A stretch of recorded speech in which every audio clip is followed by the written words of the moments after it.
All right, it's Thursday, not Tuesday. Last week we were on Tuesday. Now we're back to our normal schedule. And we're doing fucking BS sessions. Welcome, one and all, man. Jerry, what's up, brother? Oh, not much, man. I'm having good luck lately. I'm getting kind of worried. The last 2 weeks I've been having good luck. That's not me. I'm feeling something bad's about ready to drop on my ass. The I don't know, but the Pink Floyd Pulse is gonna put you over the top. yeah, dude. That fucking made my day last night. I was talking to my friend, after I got off the phone with you about that. He's like, dude, I told you about that 2 years ago. I'm like, I don't remember it at all. So it's like, I'm glad that you reminded me or taught me how to do that. And it's fucking right. I can see it, right? It's fucking just flashing away. I love it, dude. You should turn. Isn't there a battery in there? What's that? Isn't there a battery in there? You're gonna waste the. Yeah, my friend showed me supposedly a while ago. I didn't know that. He had to because the battery was out when you opened it. It was, yeah. I just thought it was one of those things where I had like a little thing that would last a couple weeks. Those batteries lasted. And I'm not making this up, at least as far as I know, at least 15 or 16 years. And it's 2 AA's, right? Yeah, 2 AA's. That's fucking insane. I got the last 2 years ago. Dude, just for a little blinking light LED. I was say that tiny little LED light that they won't take up much juice. Yeah. Well, I'm just saying, you leave a battery lying around for a month and it's dead. You know what I'm saying? So I was, Well, I got this one. It has the light, but I think I turned it off so it doesn't go. What's that one? This is the Pulse. DVD. Oh, okay. This is the re-release of it, the remastered. Oh, so they have a light on that one too? They have a light on this one too, right there. Oh, okay. But I turned it off because I read how to turn it on. You can turn it on and off? You can turn it on and off, yeah. Nah, see, that's just like once you that's awesome. And it just blinks. Yeah. The original one. That would drive me mad if I'm doing a show here and I'm seeing something blink on the side. I'd go fucking crazy. See, like I said, I am not a tech guy at all. I won't fuck with anything because I'm afraid I might break it. That's probably why I never personally messed with that. But since I had Al on last night, he was kind of walking me through it. So, and it's actually fucking really, really easy. I mean, it really was. But I watched a few minutes before my show. I got to finish it though. I said, "Hey." Oh, dude, I'm telling you, that was one of the best shows I've ever guested on, dude. That was such a great talking about those fucking topics about, Yeah, it was a good show. Oh, summer albums, yeah. Oh, it was just so much fun. Summer albums featuring Jerry's sex life. Yeah. Well, if you guys do like a really cool episode, I will fucking cancel the radio show and come on your show. I already told you. There's an episode coming up that's a few weeks away. I'm going to talk to you about it later on. Okay. And see if it's something you might want to do. Because they're pretty neat to me missing shows, so that's cool. Yeah. Let's introduce everybody real quick. I don't know if these people need any introductions, but we'll start with Al Horta, man. How you doing, dude? I'm doing great, man.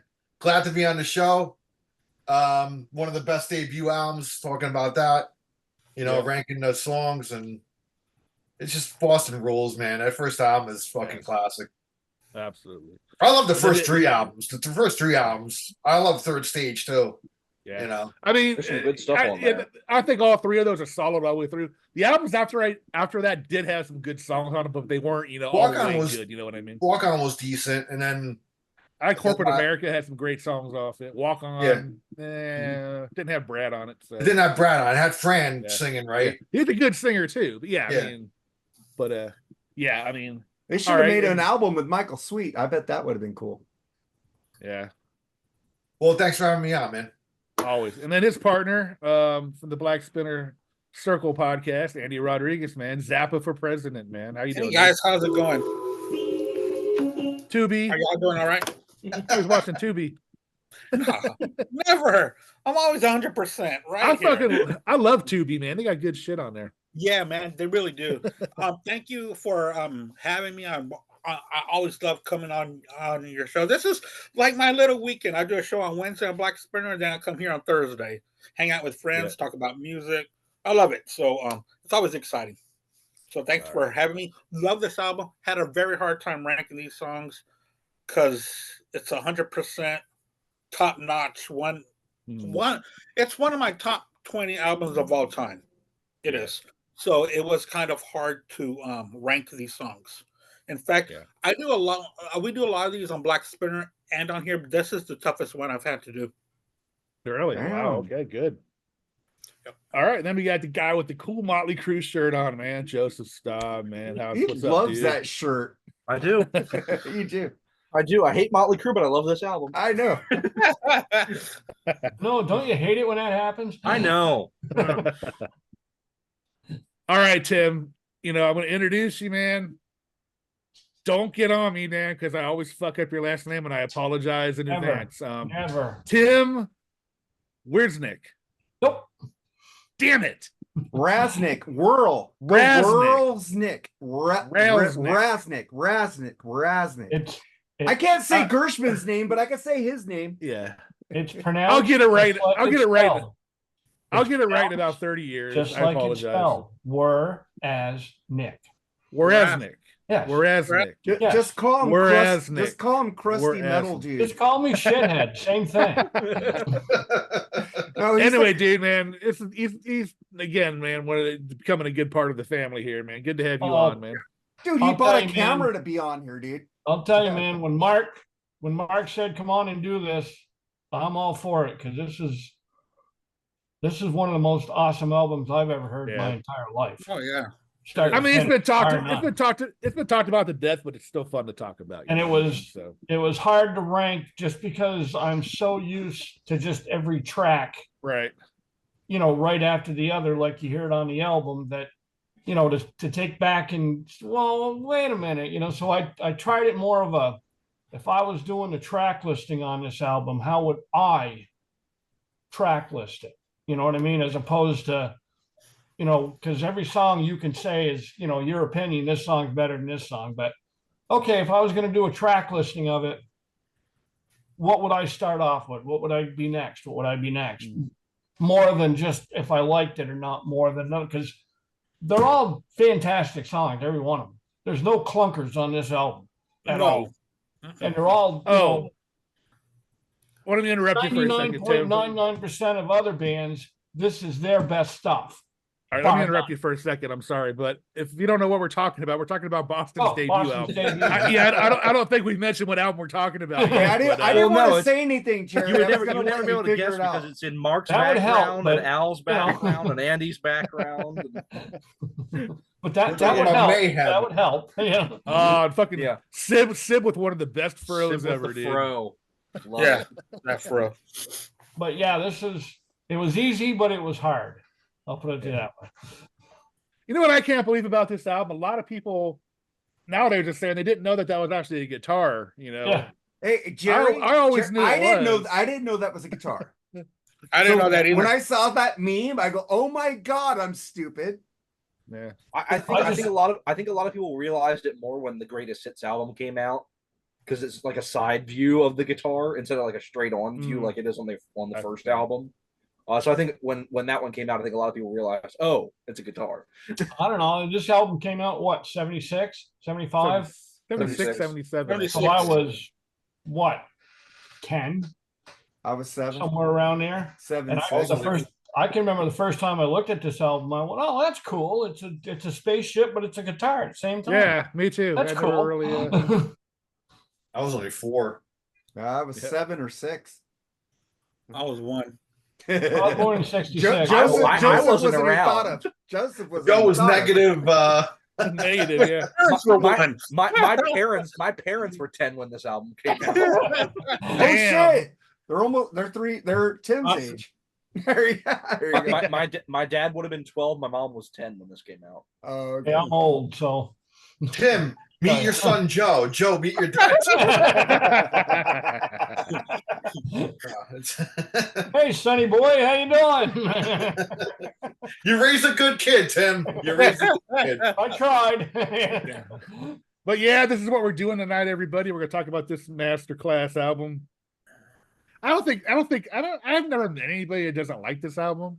No? I mean, I'm sure there's haters out there. There's always haters of everything, but man, this is always like mentioned as far as one of the best debuts ever. You know what I mean? And you can't argue that, man. I mean, you hear every song. I literally hear every song on the radio. Just from look this at that album. artwork, though, man. Like Yeah. you said, it was a guitar. Yeah. I thought it was a spaceship. I didn't even notice that shit.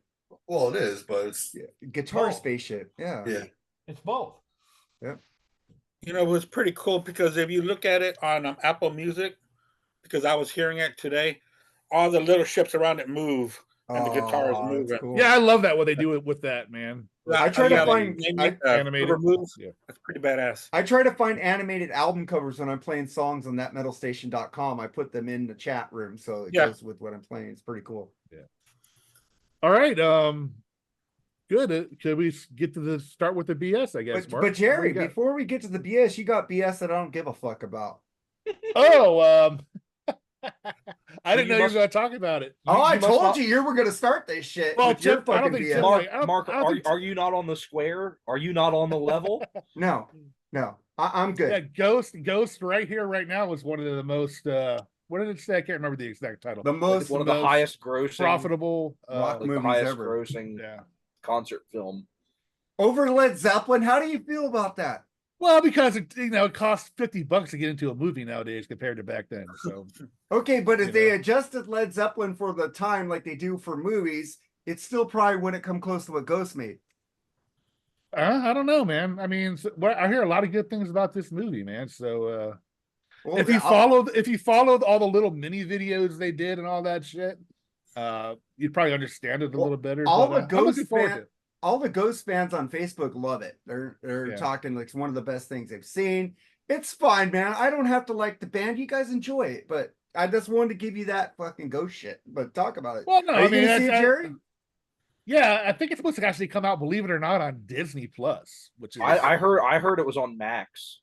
Oh, I got Max. I heard they're putting it on Max in like maybe I'll watch it. I'll become a Ghost fan. That makes more sense on Max than Disney Plus, but Disney owns everything now. Disney owns the Beatles. Yeah. Disney owns Elton John's last concert was on Disney Plus. Disney owns me.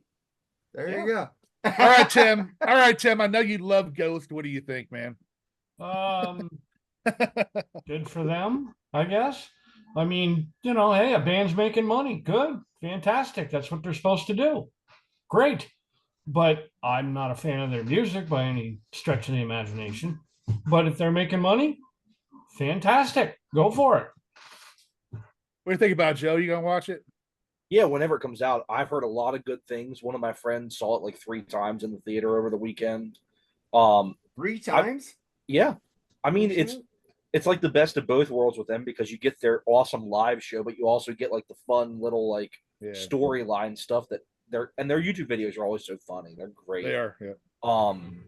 I'm definitely looking forward to. I don't know if it's spoiling it for anybody, but they are putting out a new single that was part of the movie. Yeah. That is like a brand new song that's not on any of their albums. Oh joy! A soundtrack to the movie.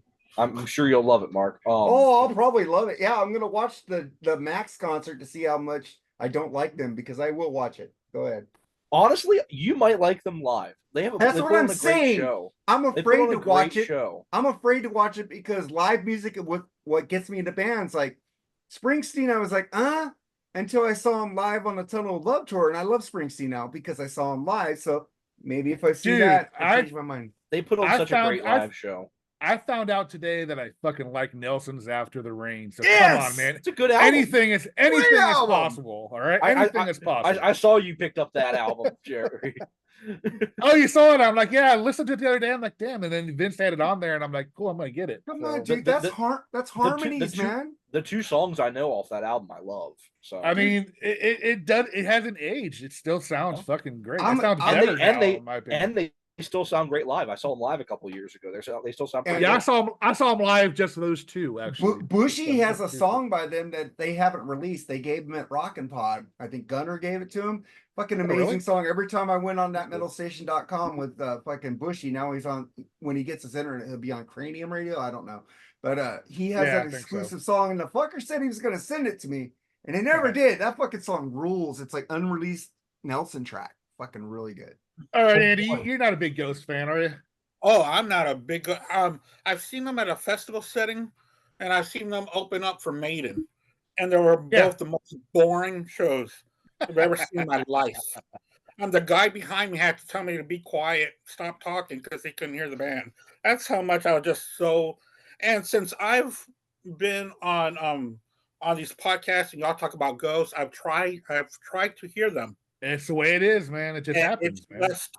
It just sounds like it's fake, and just so horribly. And It also, sounds like computerized ABBA. and also, I doubt that we're going to be talking about the Ghost movie 40 years from now, like we still talk about Zeppelin's movie 40 years later. Of course not. Of course not. Hardly doubt it. Well, yeah, actually, you never know, man. Ghost is pretty. Oh, I mean, I know. The As sad far part as is a- I'm probably gonna like the Ghost movie more than I like Soul Remains the I Same. mean, they have a very young fan base, so They you do. know, it's possible. I mean, I hear you, Andy. I don't even think it's as good as Song Remains the Same. I mean, come on. I mean, Right. so I right. hear you there. People are comparing it to. So that's why I'm saying it like that. Right. But I don't think that 40 years from now, people are going to be talking about the band Ghost, period. I don't think 40 minutes from now they're going to be talking about the movie. Hey now, Tim. I'm gonna take you off of this show. Now I'm just kidding. Hey, I And- agree with Tim. I'm on Tim's side on this one. But yeah, I'm not a fan, and I've tried so hard. They are very there's like a 50-50 on all the pages with Ghost. I get it. Jerry, look, they're like new wave metal. Okay, it's like I love new wave. I love The Cure. I love Duran Duran. I love Do they Oingo play- Boingo. The thing is, it just sounds so homogenized to me. I can't get into it. That's the one criticism I don't understand about them. I don't I get think that they- either. I think they write some of the catchiest music I've heard this decade. His I mean, voice is too the- clean. The His guitar voice is riffs and are. the music is too clean. Like Yeah, we're but that's doing an their hook, we're though. doing an That's their album hook. right now that's But that's kind their- of clean. But that's their hook, though. Like Yeah. sing satanic like lyrics and things like that, but in a clean melodic voice. They has the pop hooks to kind of bring you in. Then when you listen to the lyrics, like wow, it's not a death metal guy singing it. That's their hook. Mhm. Yeah, It's not just another the- Cookie Monster like vocal type of guy. That's a million bands are doing that shit now. They're kind of doing a different hook to it. And dude, for me, like, and I'm jumping in now. I hope you don't mind. No, you're next. Yeah. So anything that can bring the younger generation into heavy metal, that can gateway them into heavy metal, I'm all for, dude. You could fucking hate the band, dude. How many people hated Kiss in the fucking 70s, man? You know, they got fucking hammered, bro. But the kids loved them, and it brought them into more heavier music and anything like that, man. I'm in for, man. You know, if my daughter likes one them, of those kids. yeah, you know. I'm just saying, A lot I of never kids down were. people who like them. It's just not for me. You know. Yeah, Okay. Oh, come on, get out of here, You do- dude. you do Dude, that, but I you- make fun of you because it's you, Jerry. Yeah, you're 'Cause saying it's that, but then you. it's funny. You're saying that as you're shitting on them at the same time. It's like but I'm funny. shitting on Mark has that like- talent. He like, can do that. Like I talk about Taylor That Swift. is a talent. Like I talked about Taylor Swift. I don't shit on her. I shit on the music. So I'm shitting on Ghost's music. Tobias is probably a great guy. Tobias is probably a great guy. The music I shit on because that's how I feel about it. I'm not All right, gonna- good. You're not into it. And honestly, I haven't been. But I don't following shit Ghost- on Jerry for liking it. I haven't been following Ghost in a while, man. So like, I didn't even know about this movie until you guys just mentioned it. So Yeah. you know, Tobias for Forge me, see, I is a like guy that he found a hook and he is running with it for all that it's. Of fucking course, man. He's worth. making his fucking money. And he should, because Yeah. that's what every musician does. That's what Paul Stanley and Gene Simmons did with Kiss back in the 70s. They found a hook.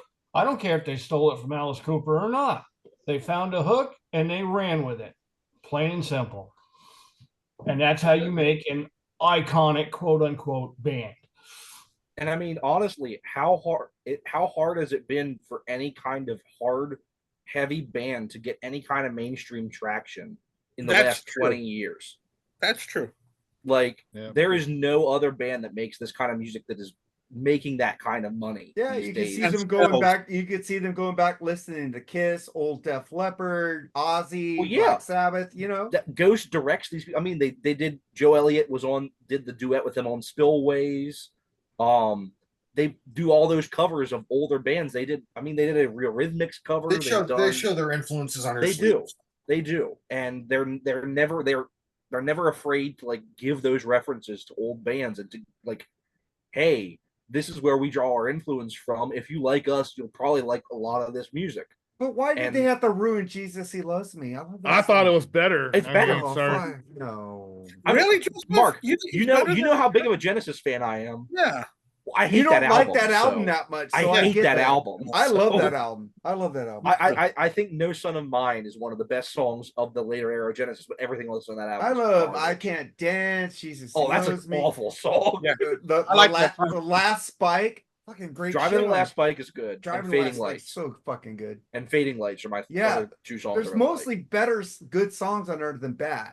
Come on. But Jesus, Yeah, but I've never been a huge fan of the Genesis version of Jesus He Knows Me. Oh, I think I love Ghost that did a song. really good I love version of it. Phil's voice. That's why. But conversely, I can also admit that their version of Phantom of the Opera was garbage. Yeah, I thought it was too, but it actually grew on me, man. It really did. I was the same way at first, but the more I listened to it, the more I kind of liked it. Alright. But the thing is that y'all are right. We might not like Ghost, but the younger people do that might carry the metal flag for decades to come and move themselves backwards and start off with Sabbath just like we all Oh yeah. fell for a band and we moved back.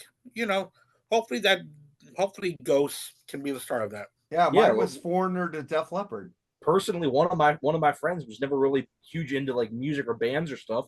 She got really into Ghost, and now she's starting a record collection. She's getting into other Wow. bands and stuff like that. Good. And it was because of Yeah, Ghost. my Wow. daughter absolutely fucking loves Ghost too. So I mean, and Then that was I'm- out me influencing her. She got into that all by herself. I mean, she's going through a cure stage right now. Which Hey, is she kinda, rules. I love You might- her. Jerry, you might want to help her through that. That's a lot of. Yeah. That's a lot of. Hey, That's a lot of. Don't, Uh, don't a lot of fuck daddy with the hate Cure. music. The It's Cure a lot of She's rules. in depression, a- man. she's in a cure, That's a lot. Depeche Mode, Morrissey. You're phase speaking right my now. language there, brother. Jerry, be careful. That's a lot of "Daddy Made Me Cry" music. Be But she careful. likes Floyd. Depeche She likes- Mode is no. not Daddy Made Me Cry shit. But It isn't she loves depressing Floyd. shit. I She didn't loves say Depeche Floyd, Mode. I meant Zeppelin, The Metallica. Cure She and all still that loves stuff. all them. Well, The Cure So, isn't all depressing. You know, Friday they are in love. Yeah. I just Okay. yeah, okay. Anyway, Mark, what's next on the BS? All right. list, man? I got some shit, man. Did We anyone talked listen about this to on the after show, but Jerry, you weren't there. Well, Zappa for President was on this one, but I want to give it to the BS sessions here. Queen sells recording and publishing for $1.27 billion. What are your thoughts on that, Jerry? Good for them. That's a fucking nice paycheck right there, man. I mean, everybody's doing it. Why not, man? I think that's probably one of the most expensive ones yet, isn't it? That's Yeah. Not the the most. last one was 500 million. Bruce Springsteen, million, not billion. Well, hey, Damn. honestly, what a band to do it. They don't have a ton of like all kinds of ex-members and stuff, so it's just three guys splitting all that. Yeah. Yeah, Well, and- Freddie's Freddie's Well, had Freddie's part. estate, but Yeah. I but mean, three still living guys splitting all that. I mean, they're pretty much close to their 80s, right? I mean, Oh yeah.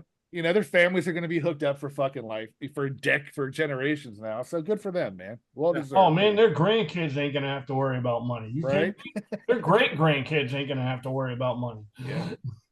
Well, like I said, I'm going good for them.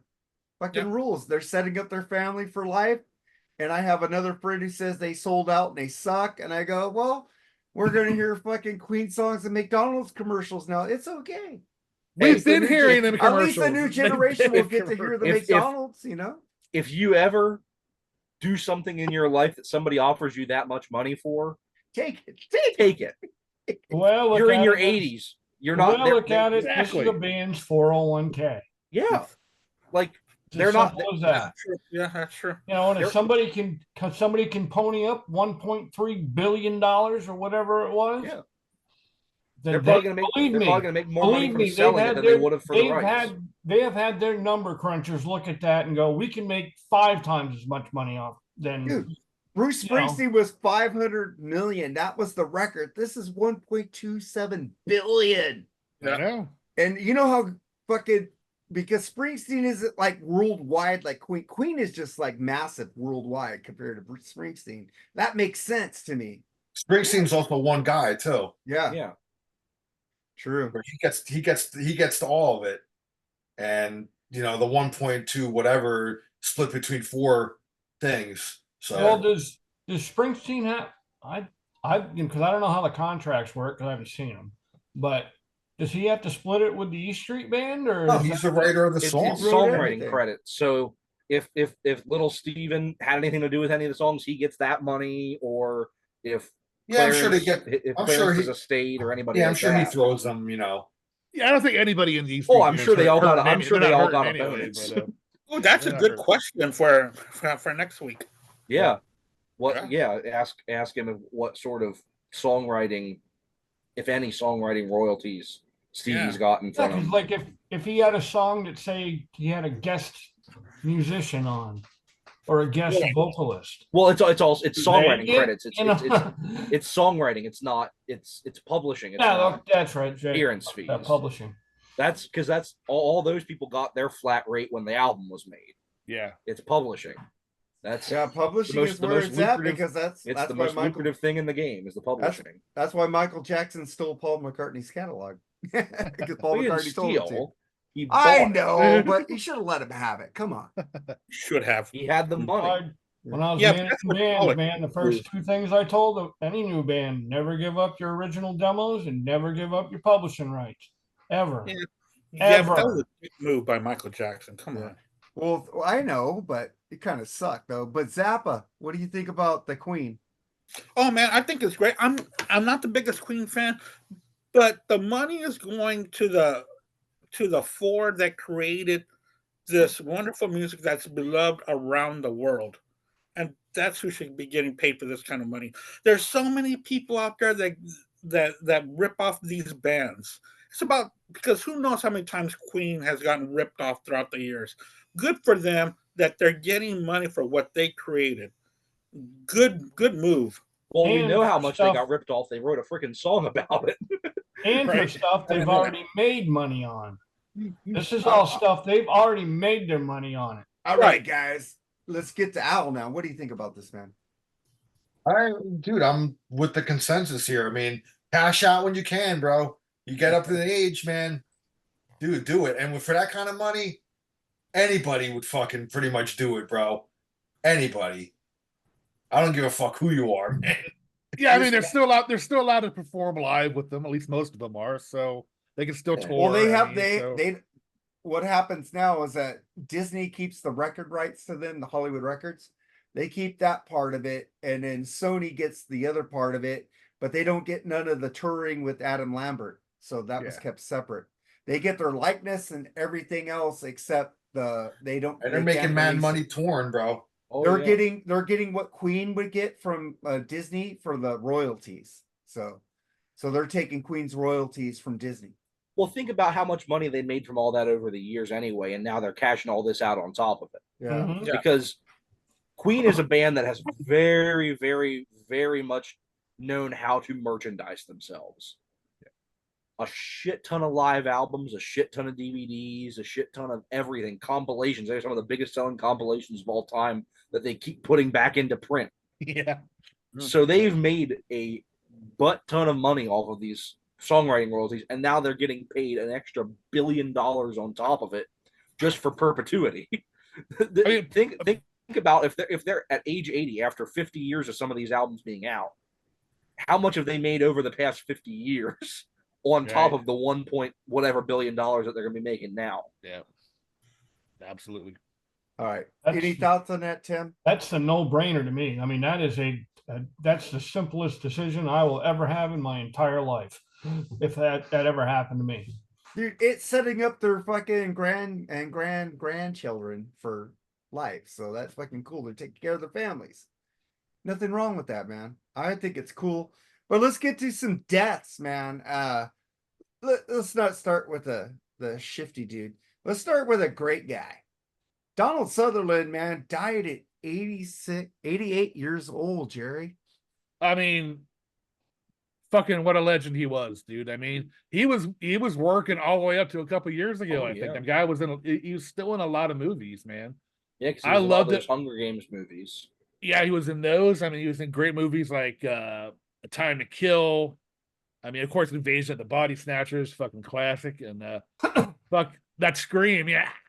And of course, my favorite show. I mean, he was the original fucking cast member. So a lot of fond memories. The with show him. was better than the movie, though. Yeah, the movie was still all right. great. I always thought Sally Kellerman was hot, man. I always thought she was one beautiful. Yeah, she's better than the other one. I like Loretta's pretty hot too, man. Back in the day, yeah, she was pretty Yeah, hot. until But she got anyway, that awful permanent later in the right, show. exactly, yeah.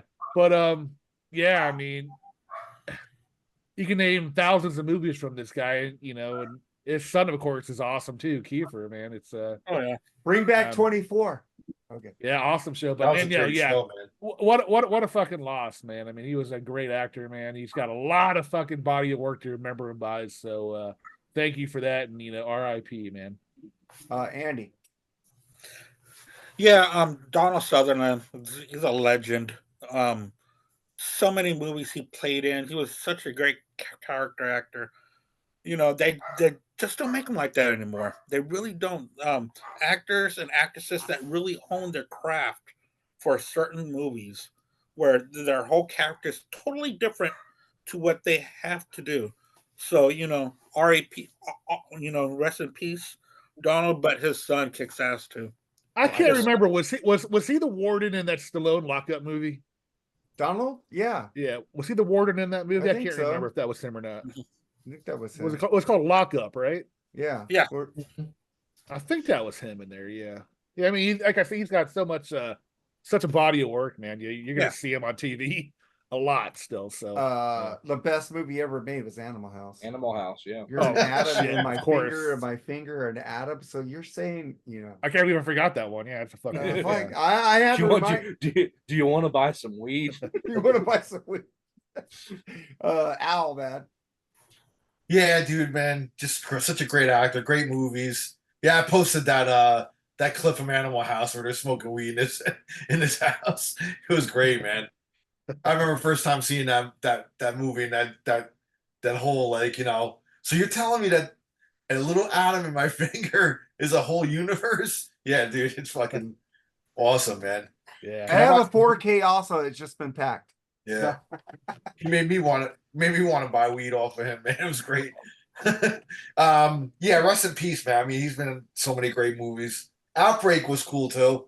When he was in Outbreak, he was the asshole fucking general guy and shit. That's right. He was in that one too. Yeah. Yeah. That's the one with Dustin Hoffman, right? And Rene Russo. Yeah, Dustin Hoffman. Yeah. I remember that one. Yeah, that was a good movie. Rene Russo was in there too. Yeah. Yep. Yeah, that was good. That was a good movie, man. That movie was scary because that happened in 2020. Right? Yeah, no shit. No shit, man. They foretold it. Yeah. Yeah, rest in peace, man. He's a legend, man. He'll always be remembered as such. So. Yep. All right, Joseph. Yeah, I mean, what was kind of crazy was not even a week before I saw that he had passed away. I did a double feature of Kelly's Heroes and The Dirty Dozen, and he's in both of those, and great roles in both of those movies. And then I saw not even a week later that he passed away. I'm like, damn, that's crazy. But so many just amazing movies that he was in. All those the war movies, and then doing stuff like Animal House and Invasion of the Body Snatchers, and later into his career, just doing so many great movies. But he's also in Johnny Got His Gun, man. Yeah, that movie that inspired Metallica 1. Yeah. He's in a really weird horror movie earlier in the 70s called is it Don't Look Back or something like that. Where he gets killed by this dwarf in a red coat at the end of the movie or something like that. Just a really weird movie. Now I gotta see that. Now I want to see it. Text us the movie later. Let me look it up. I gotta go on a Donald Sutherland dive now. All right, Tim, what do you gotta say about Donald, man? Another Hollywood legend gone. The old guard's fading fast in Tinseltown. Great actor, his kids, Kiefer, condolences to him. Another I wouldn't even say up and coming. He's a great actor in his own right. Oh yeah. But he's more of a star than his dad was. His dad was always the character actor that everybody remembers. Oh yeah, I remember that guy, but he was never the icon star on the marquee. Never really the lead guy. Yeah, and I don't think he ever wanted to be. I don't think that was his deal. I just thought he loved acting, and he loved getting immersed in characters, and okay, I'm going to be in Korea. Yeah. Now, okay, I'm going to play a politician now, or and he immersed himself in it. Yeah. And a lot of actors just don't anymore. They'll do it to a certain point, but he'll immerse himself. Yeah. And now all of a sudden, it's like, are you running for office, or you playing a politician pretty fucking good, So just another Hollywood legend gone. It's sad. They're fading fast. It's sad. Getting Thank you old, for man. thank you for your son. I liked everything Donald has done. I like Kiefer a lot. 24, bring it back. Fucking love that show. Best show ever. I want to see him bring back Designated Survivor. I love that show. Oh, that show was okay. I like 24. Love that show. Just I love the as writing. an Dude, As the an rabbit hole was fucking Wow, awesome. they dude. canceled that. I know, that was a great fucking show. That was a dude. great show. as an update, the movie was called Don't Look Now. That was what it was called. Don't Look Now. All right, so let's move on to another guy who died. Shifty Shell Shock. Any idea about the butterfly guy? I'm not laughing. I'm not God, laughing because he that song. died. It's just It's the worst yeah, song one ever. of the definitely one of the worst songs ever, but Right? it made him money, I guess, a little bit. I don't know, but it sucks when people die. I don't want to see anybody die, people I don't like. So it's sad for the family and all that. So that's all I really got to say. I don't know much about his music. On the or his Rock and personal Metal life or anything. Combat podcast page, they said, "Who's next? Wes Scantling." I'm just saying. But what do you think about that, Zappa?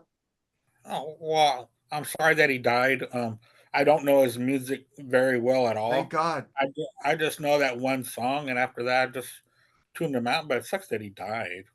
Yeah, it's always sad when people die. Yeah, that's it. Al. At 49 is young, dude. It is. He had his demons or whatever, and he lost. So I mean, honestly, like his family and everything, right? Condolences to them. I was never a fan. I that song is like one of the worst. That song just when I heard that song, I'm like, dude, what the fuck is this? I think they were my on, lady, come, my I lady. think they're on an Ozfest and shit too, man. Yeah, they did. Bad. Well, any of those stupid bands that had one hit song, Sharon brought them on Ozfest. Yeah. But listen, man, he had a hit with a song. Yeah. Most fucking bands would kill for a hit. True. He made it. What can you do? I mean, I'm sure he has his fans or whatever. So, What I noticed who his fans were on Facebook? All women. All the men said he sucked. All the women loved him. Well, It's a women's guy. It's a women's band. Come, my lady. I is guess that a bad thing? No, hey baby, I like that band. If you like it, cool. Then later I'm gonna fuck that band. I'll get real later. No, I'm joking. Sometimes you gotta do what you gotta do to get some, So if your girl wants to go see what the fuck was her name? Dude, what was the name I of the listened band? to Savage Garden. What was the name of the band? What band? Shifty was in Crazy Crazy Town. Crazy Town. Crazy Town. We're gonna go see Crazy Town. If you want to get some, you got to sacrifice some things, man. If I No. go to a Crazy Town show, I don't think I would ever go to a concert to get sex. No, I don't sell myself out that much, man. oh, I do, right here, You're a right fucking here. whore, Jerry. You're a Let's not whore, start- Jerry. Let's not start that finger banging shit again, bro. Classic. I But went it's, to it's true, though. Alabama I mean- because of sex. Hey, Okay. I'd love to go see it. Wow. All so, right, yeah. Joseph. I think most of us have sacrificed Oh yeah. Oh yeah. a lot of things. Wow. Hey, Joseph, anything about Shifty? No, they suck. Thank you. Sorry, he's Tim, dead. anything Sorry about to that, Shifty, Tim? No. All I right. Great to me, Butterfly was nothing more than background music on the radio. I think that's what I gave up on MTV when I saw that video. I said, I'm done with MTV. Fuck that shit. You give me the Backstreet Boys and you give me that shit. I'm done. Yep. I didn't go back. I went to VH1 Classic. I was done with MTV after that fucking shit came out. In better news, did anyone hear the new Striper song that came out yesterday? Amazing. When you saw me share it, Joseph, Great you loved track. it. Great track. End of Days. I haven't heard it yet, man. End of Really Days, good. really good. I was kind of hit or miss on their last album. This is really good. But Michael said today he's gonna have some poppier stuff, some hard rocky stuff, some metal stuff. He's gonna mix it up on this album. So I can't wait because I love that shit. But anything on Shifty, Tim? No, I Yeah, only had a hit. Good for them, I guess.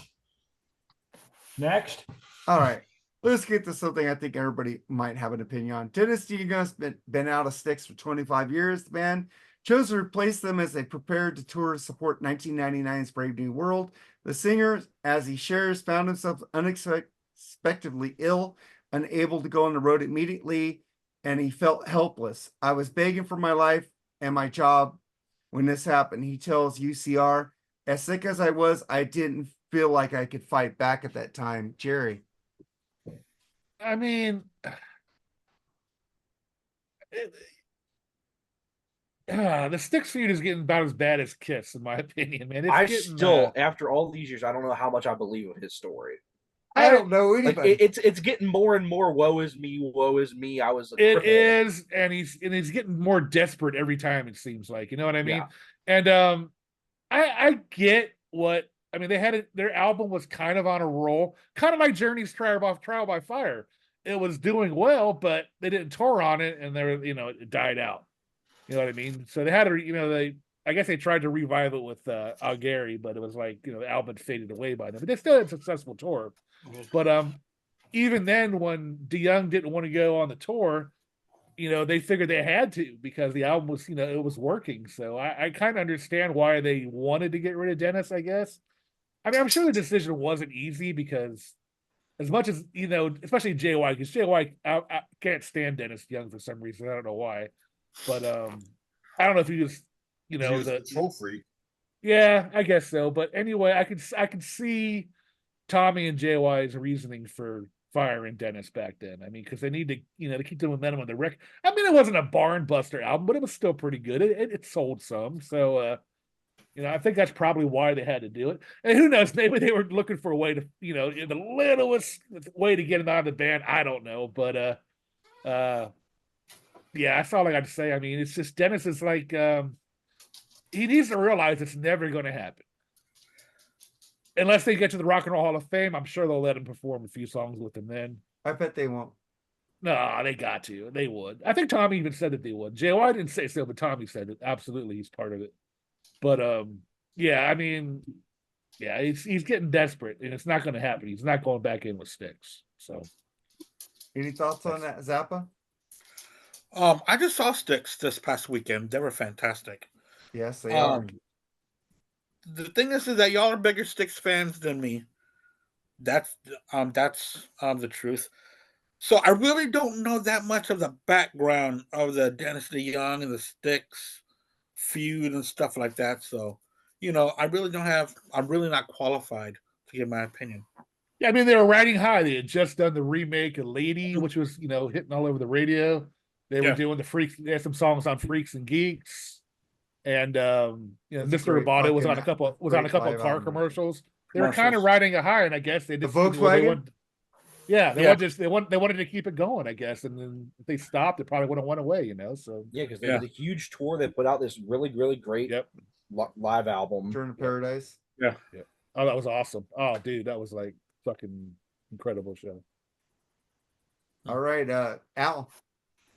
Yeah, I think it's JY that has the big beef with. I do too. Yeah. I think it's him that's just really keeping him out of there. And I think it's JY. It's JY's band now, so. Yeah, it really is. I mean, I think it's Tommy Shaw's. He's doing most of the songwriting. Well, it's the two of them, man. But yeah. I think Tommy's mellowed on the whole. Dennis DeYoung thing. It's JY that's keeping him out. I don't know, man. I mean, I'd love to see a reunion with them, but it's not going to happen, dude. No. I've never actually seen them with Dennis DeYoung. I didn't start seeing Styx. Did I? And I didn't start seeing Styx until after, they reunited. I remember behind the music, the thing that struck me as odd, because Dennis DeYoung became like this kind of like he wrote the hits and I think it got to his head, man. He became this control freak, Yeah. They've still never forgiven him for this. Yeah, They But haven't. It's I love very that. visible. they I haven't. love that concert film though. but here's the thing: like when Styx were, there was a thing in behind the music, and it kind of like just struck me as odd. It's that When, Kanye. when Tommy came back, Dennis DeYoung said something, and dude, I swear to God, you could pull up the behind the music. And he says this in the behind the music. He made Tommy Shaw, uh, what do you do when you're trying to get into a band? I can't He think did of Lady. Audition? He did Audition? Lady. audition. He made Lady. Tommy audition to get back Yeah. into Styx. Dude, come on, man, really? You know, a To guy get that back, was in wait, to to get get back back in- into Yeah. Six? After to get back the into damn Styx. Yankees, after He the damn made- Yankees stuff. Oh, yeah, he made Tommy audition to get back into Styx. Oh, I don't remember that. Was I not like the expanded version of it? Because I don't remember that. No, being in I the remember seeing that original. on the original version. Really? I need to see Yeah. that again. I don't remember. Wow, that I did shit. too. Yeah, He wow. said I that didn't- on there, dude. And I'm like, dude, you made a guy that was in the band that wrote a lot of hits for you too, and everything. You made him like audition. You don't know how fucking if he's good or not. You know what I mean? To me, that's just kind of like being a dick, bro. Like a smack in the face. You know, that's what he said on there. So I don't know if he's saying that like kind of joking or something, but he said it, dude. And I'm like, dude, that's kind of like. So now, I mean- so now when Dennis, like this thing happened with Dennis, and I think then they had a way out and they fucking kicked his ass I out. think so too. Yep. I think it The was just an littlest- excuse. The littlest crack, they found Yeah. it and they said, "Boom, you're out." Yeah. Well, I fuck get you, that. man. You did this to me. Like Yeah. now you getting it back. You know. Oh, Dennis at the same time has always been kind of a kidder. That's He's weird. he's a dude. I funny never dude though. heard He that. has a sense of humor, man. I Yeah. will say, I love his interviews. I stuff like think that. they're like the Sebastian Bach thing. They're both better off, I think, without each other. Dennis's band was awesome. I enjoyed seeing his solo, concerts. Yeah, So I love it. I've They're seen both- Dennis solo too, man. they're fucking. I think they're both. Well, I It's think Dennis funny. is officially he's retired now, but they It's were funny in when there. it's funny Go when ahead, I saw Dennis live. I'm sorry. No, go ahead and finish, Jerry. No, that's all I got to say. I was going to say they're both in their own where they should be. Yeah, it's funny when I saw Dennis live. He had a guy that looked like Tommy Shaw, like Yeah. in his band. You Hey, know? August Sadler, man, I love that guy, dude. He's got a great solo album. He's got a great Yeah. solo album, man. Yeah. I love that guy. I Anyway, have that's both those. You found a little short blonde guy. yeah, yeah. My wife and I went to go see him, and she like nudged me. She's like, "Hey, that guy looks exactly like." Because my wife loves Tommy Shaw. She loves. Yeah. She loves Those Yeah. three Dennis DeYoung albums started with 100 Years From Now, and those two last ones he went out with sound like Styx albums. Like an amazing shit. Yeah, they were good albums, man. Yeah. I He went hate out with- Desert Moon. Fuck that album. I love Desert Moon. Oh yeah, dude. fuck you. that album. Fuck that album. Anyway, Fuck that's my Crash of take the on it. Crowd. I don't think it's going to happen any sort of reunion, but if it does, it's a miracle. That's all. I've always wanted to know, the oldest original member who technically is still part of the band and was never kicked out was Chuck Panazzo. I mean, doesn't he have any rights or say in the direction of the band? I mean, he is the only original member left. He in the was band. on stage too for He maybe Yeah, does he come comes- on with two to Yeah, four they bring him songs. out for like a couple about songs. 3 or 4. Yeah. Yeah, but I just wondered if he has any, if all, say in the band nowadays. I think it's don't know. Tommy and JY. I think so too, Mark. Well, as far as ownership of the band, you think Chuck would have, a piece Well, of I that. think he probably He signed it does. away for some money or Possibly, yeah. I that's think he possible. still does, or otherwise, I don't think he'd still be coming out and playing with them. something. Yeah. Yeah. So Joseph, any thoughts on this? I mean, yeah, I don't. It's never going to happen. I honestly, you definitely. It's clearly a more one-sided thing because you hear Dennis talking a lot more about Styx than you ever hear Styx talking about Dennis. Mhm. It's just one of those things where Styx has. I think it has really bothered Dennis how much success Styx has had without him. Yeah. And that they were able to continue to do just as well touring and even with putting out records that are still very well regarded without Very him. well received. Mhm. Yeah. I think honestly, I know this is not the topic of the conversation at all. And I know they still sound great live.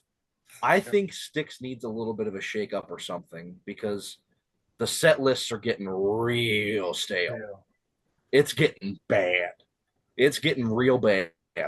Same 4 songs from Grand Illusion, the same 2 songs from Pieces of Eight, Lady, and Mr. Roboto every fucking night. The best Mr. show. Roboto they just brought back though. Yeah, one of my 5 favorite years ago. 5 years ago now. Okay. One of my No, favorite actually, 6 years ago now. One of my favorite shows by them was when they resumed touring after the pandemic. They made a show that I had tickets for before the pandemic started. They were playing in New York when The Mission was out, and they were doing the whole album. I love that album. Actually redid that. They actually rescheduled that show and did that, and I loved it, man. It was cool. It just, the Mission was awesome. different. The Mission was. I saw them. The Mission tour was the first time I saw them, and that was the first tour that they brought Mr. Roboto back. And they've played it at every single freaking show since, and it's been 6 years now, Mark. It's been 6 blessed years. It's been a while now. Yeah, I remember looking at their set list. It It looks like leave it alone.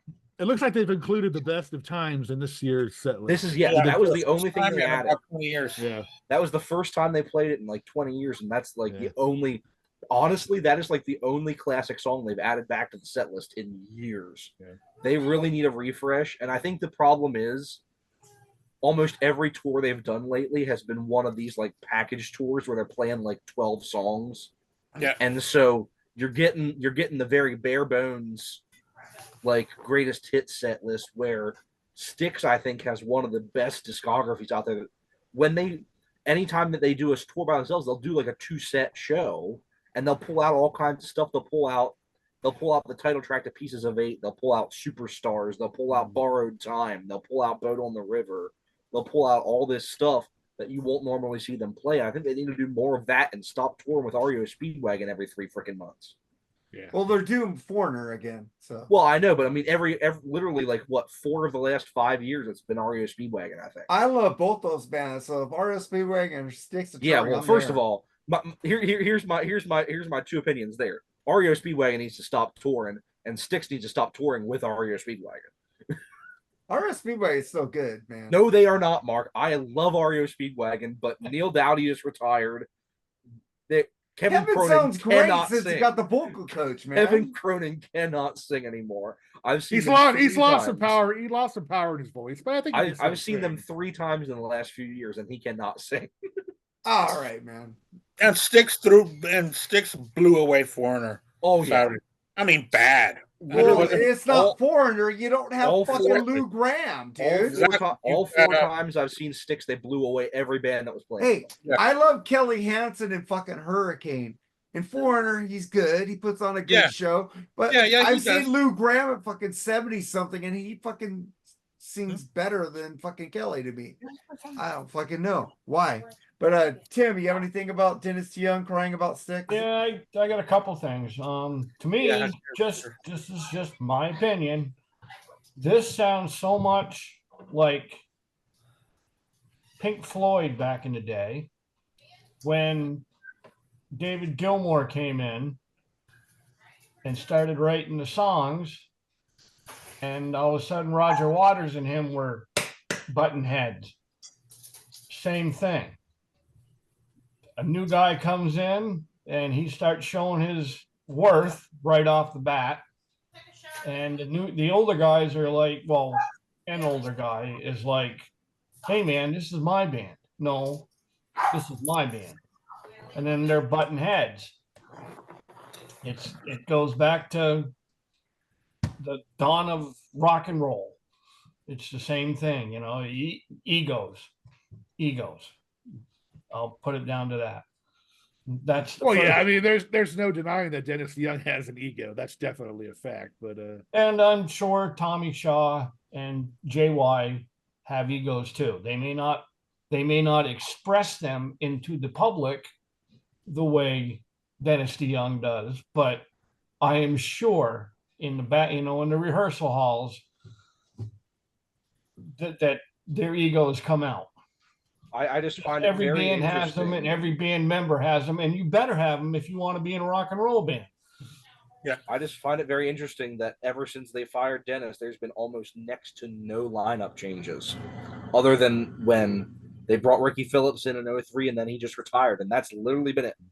Well, they cool. got that extra guitar player. Well, but they brought him in, but it's not like they're replacing somebody. No, that guy Right. was The guy that wrote their whole fucking last album, dude. I mean, The last 2 albums. the last 2 albums, yeah.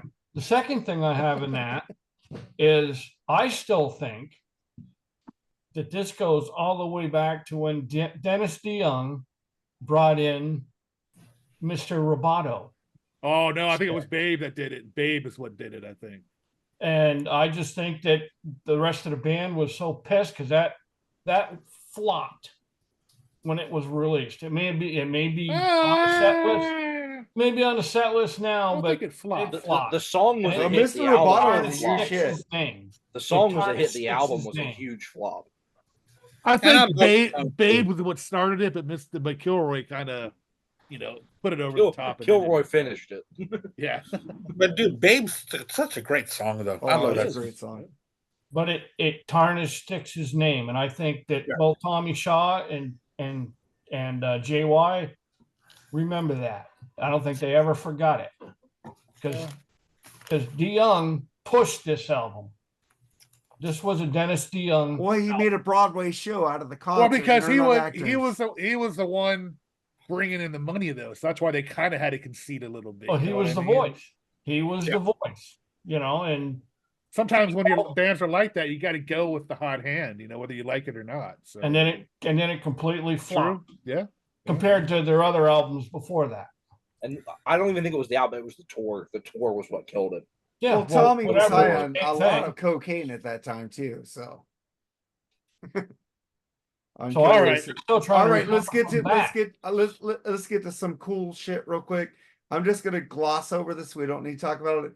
Dave Grohl gives Taylor Swift some shade. Taylor Swift comes back, but the most important thing is here, my brother.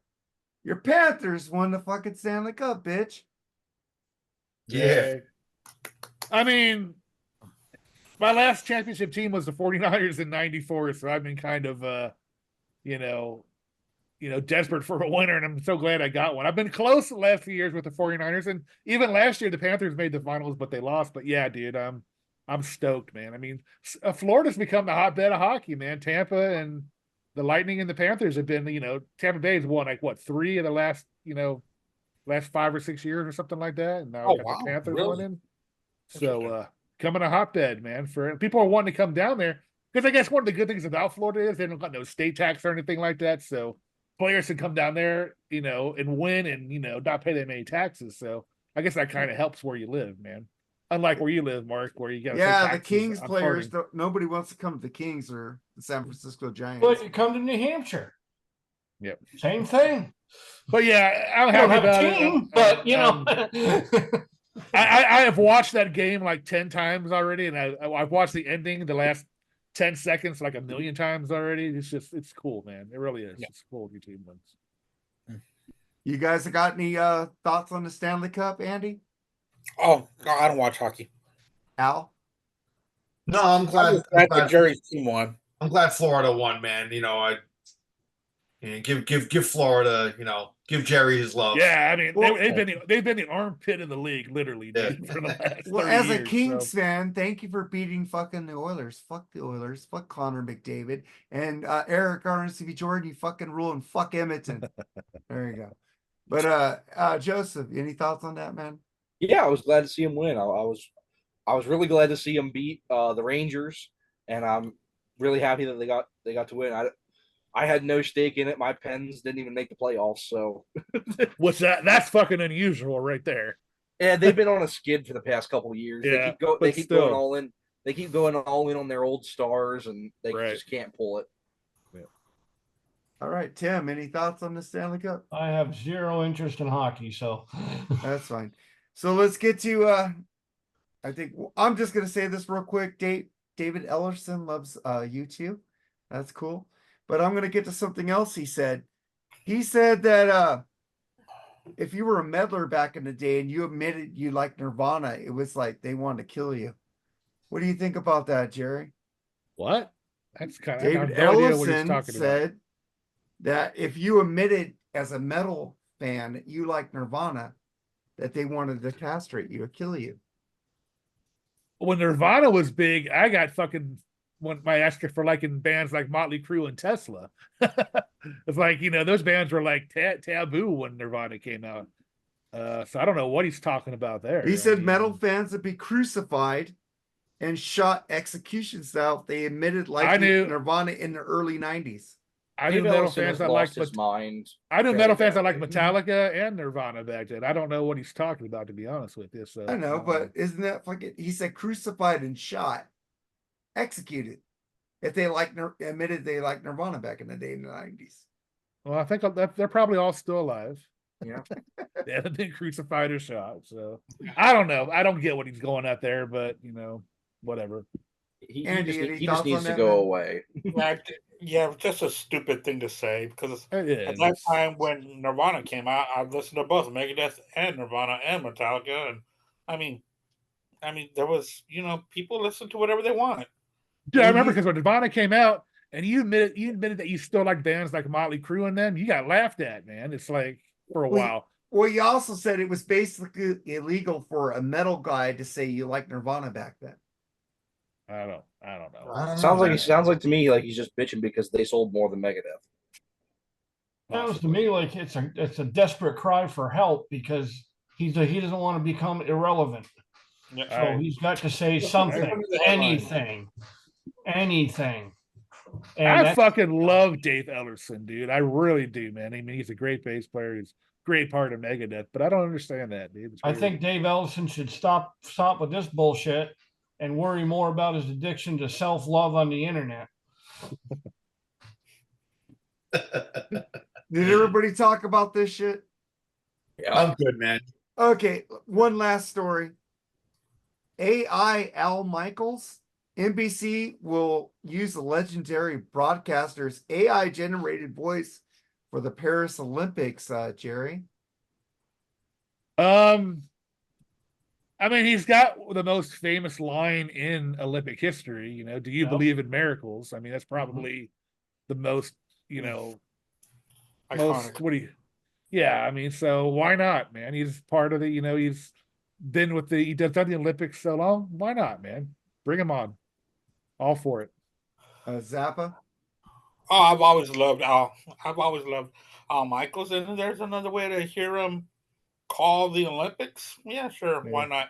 That voice of his has just been tattooed in my brain ever since I was a child. Yep. So if I can hear him some more, go ahead. Al? It's like a comfortable blanket, his voice, bro. It's like exactly. When you were growing up with sports, man, hearing his voice is, I guess, dude, AI is here to stay. They're gonna do shit with AI, whether the Pandora's box has been opened, bro. Yeah. And that's it, man. There's no turning back now. So you know about that bitch Pandora? Once her box is open, yeah, be closed. How do we know that that's actually Mark Alden Taylor right there? Because I'm wearing, but this is my whiskey drinking shirt. That's the thing about like the AI pictures now and everything. People post like stuff online. I'm like, dude, you have to question it, man. Is it fucking real or not, dude? The AI pictures look really smooth. There's no like distortions. But sometimes, man, sometimes I have to do double takes, triple takes. I'm like, it's only gonna get better. It'll be perfected. Oh yeah, It will be. But that's scary, dude. Thinking about that, man.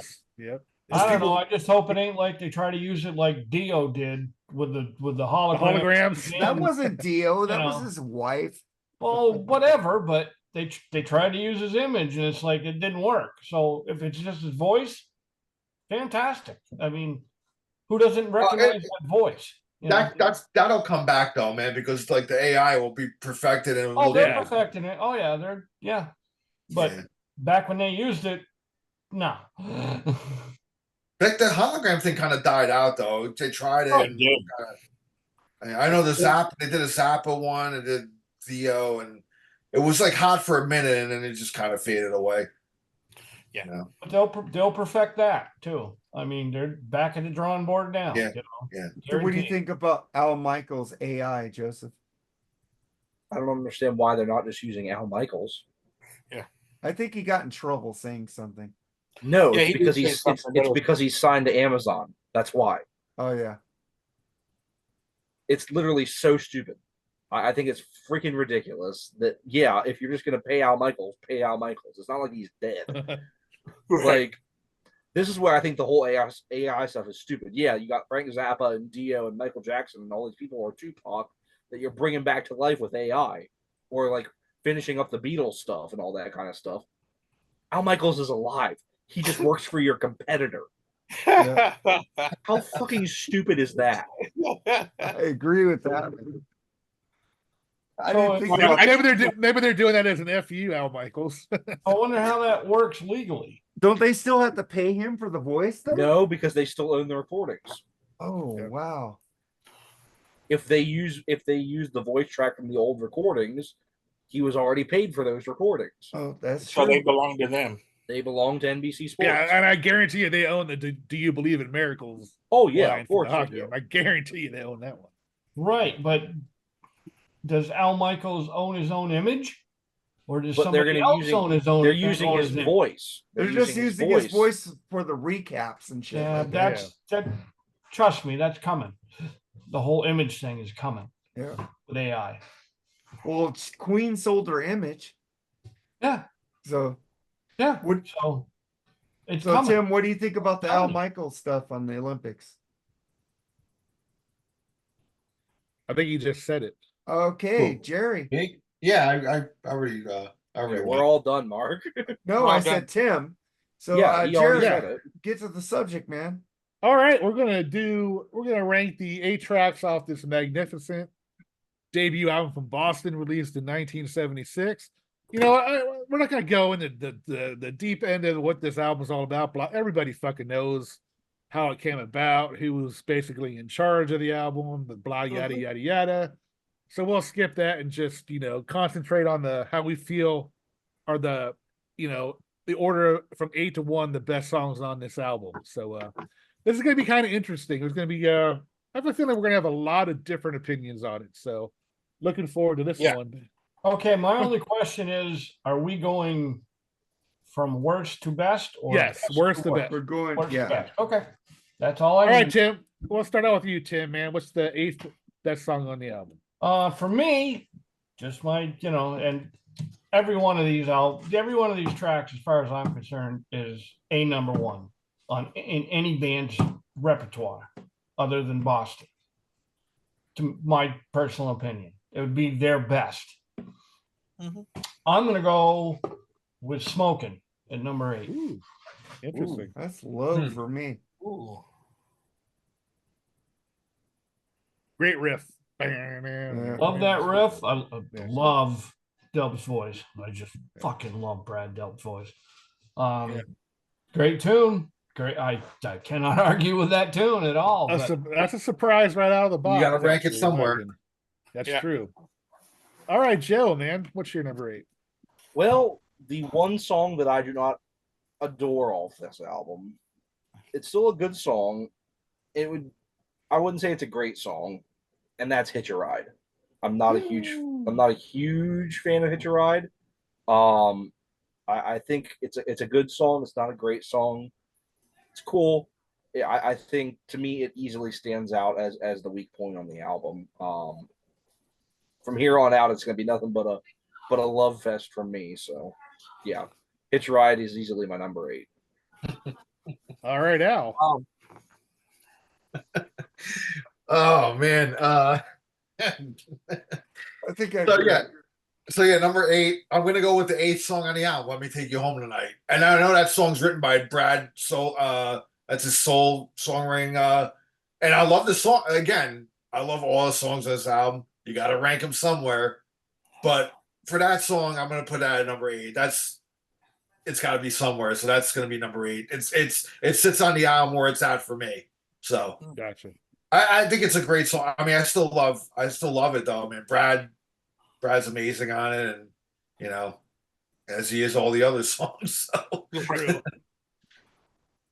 All right, Andy. What's your pick, I man? am going to start off number 8. It's going to be "Something About You" for me. I think it's just a mild song. I think all the other tracks beat the crap out of it. So "Something About You." Oh wow.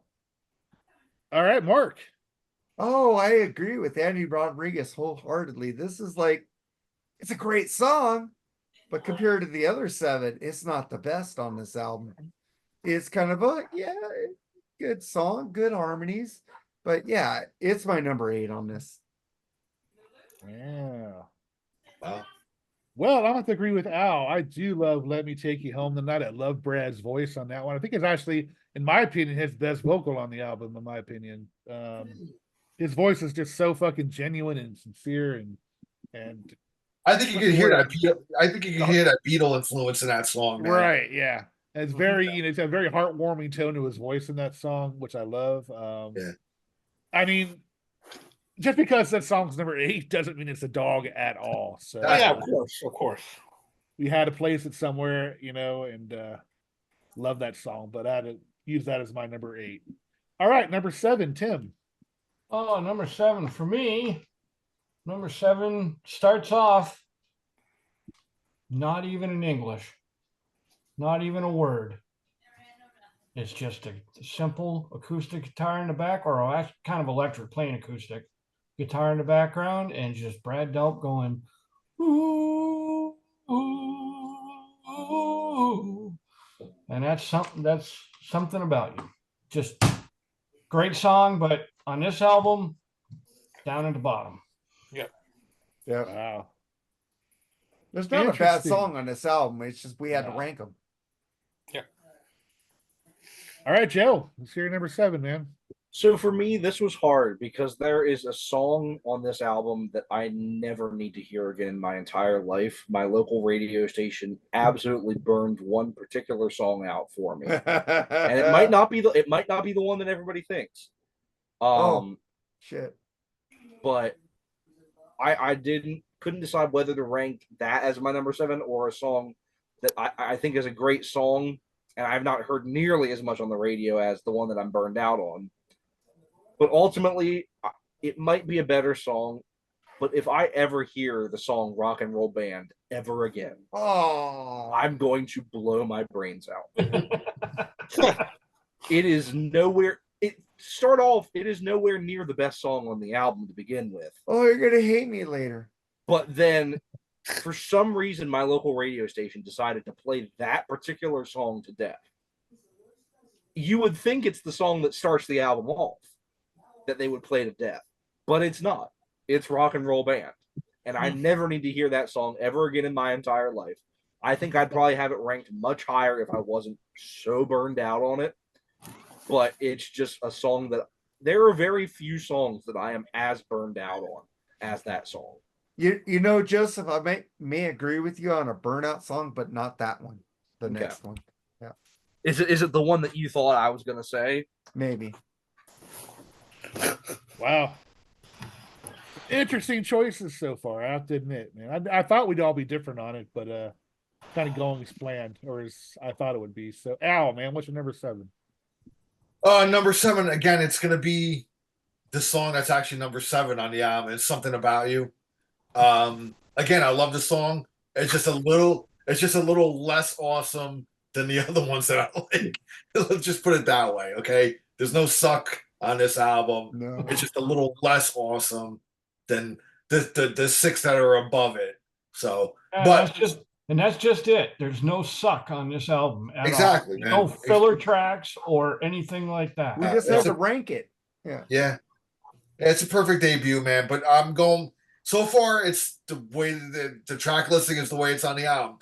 Number 8, Let Me Take You Home Tonight. Number 7, Something About You. So that's my number 7. Now after that, we're gonna Mix it up a little bit, yeah. See. So all right, Andy, what you got next, man? Yeah, I think me and Al flip flop because my number 7 is going to be "Let Me Take You Home Tonight." Is my number 7. Yeah, great fucking tune. Okay, Mark. Yeah, I love this song. I fucking love this song, but fuck it, I don't know how Rock and Roll Bama's played so much on your classic rock radio, but my classic rock radio played fucking More Than a Feeling way too much that I fucking cared for. I love this song. It comes on in a shuffle sometimes. I won't skip it because it's a great song. But ranking these songs, I had to put it in order. So More Than a Feeling is my number 7. Oh wow.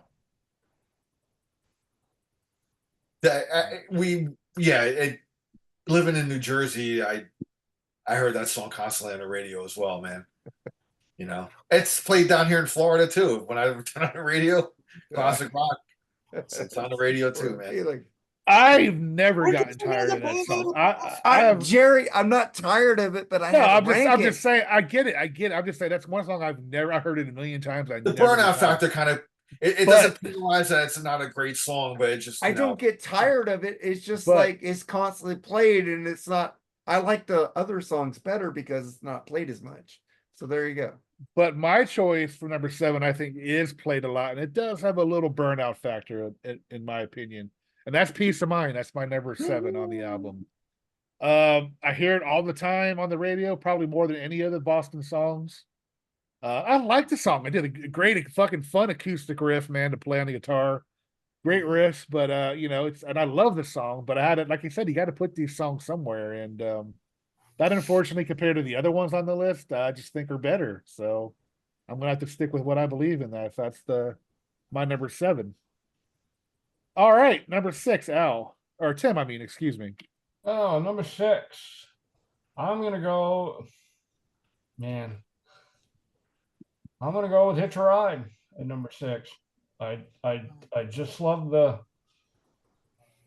it's almost like the acousticness of this song, if it makes sense. If that term makes sense, the acousticness of it, because it's not an acoustic song, but it just feels acoustic. Yeah, mix in there. it changes all the way through. It doesn't play It's the got same like thing that- hardly at all. It's got like that down home feel, Like Al said with the blanket, to me, this is an old sweatshirt that you just put on, and it just wraps your body and just gives you comfort. And that's just what it is. But I got to put it at number 6. Gotcha. All right, Joe. Yeah. So for number 6, it's a song that several people have talked about already. I think it's a great tune, and that's Something About You.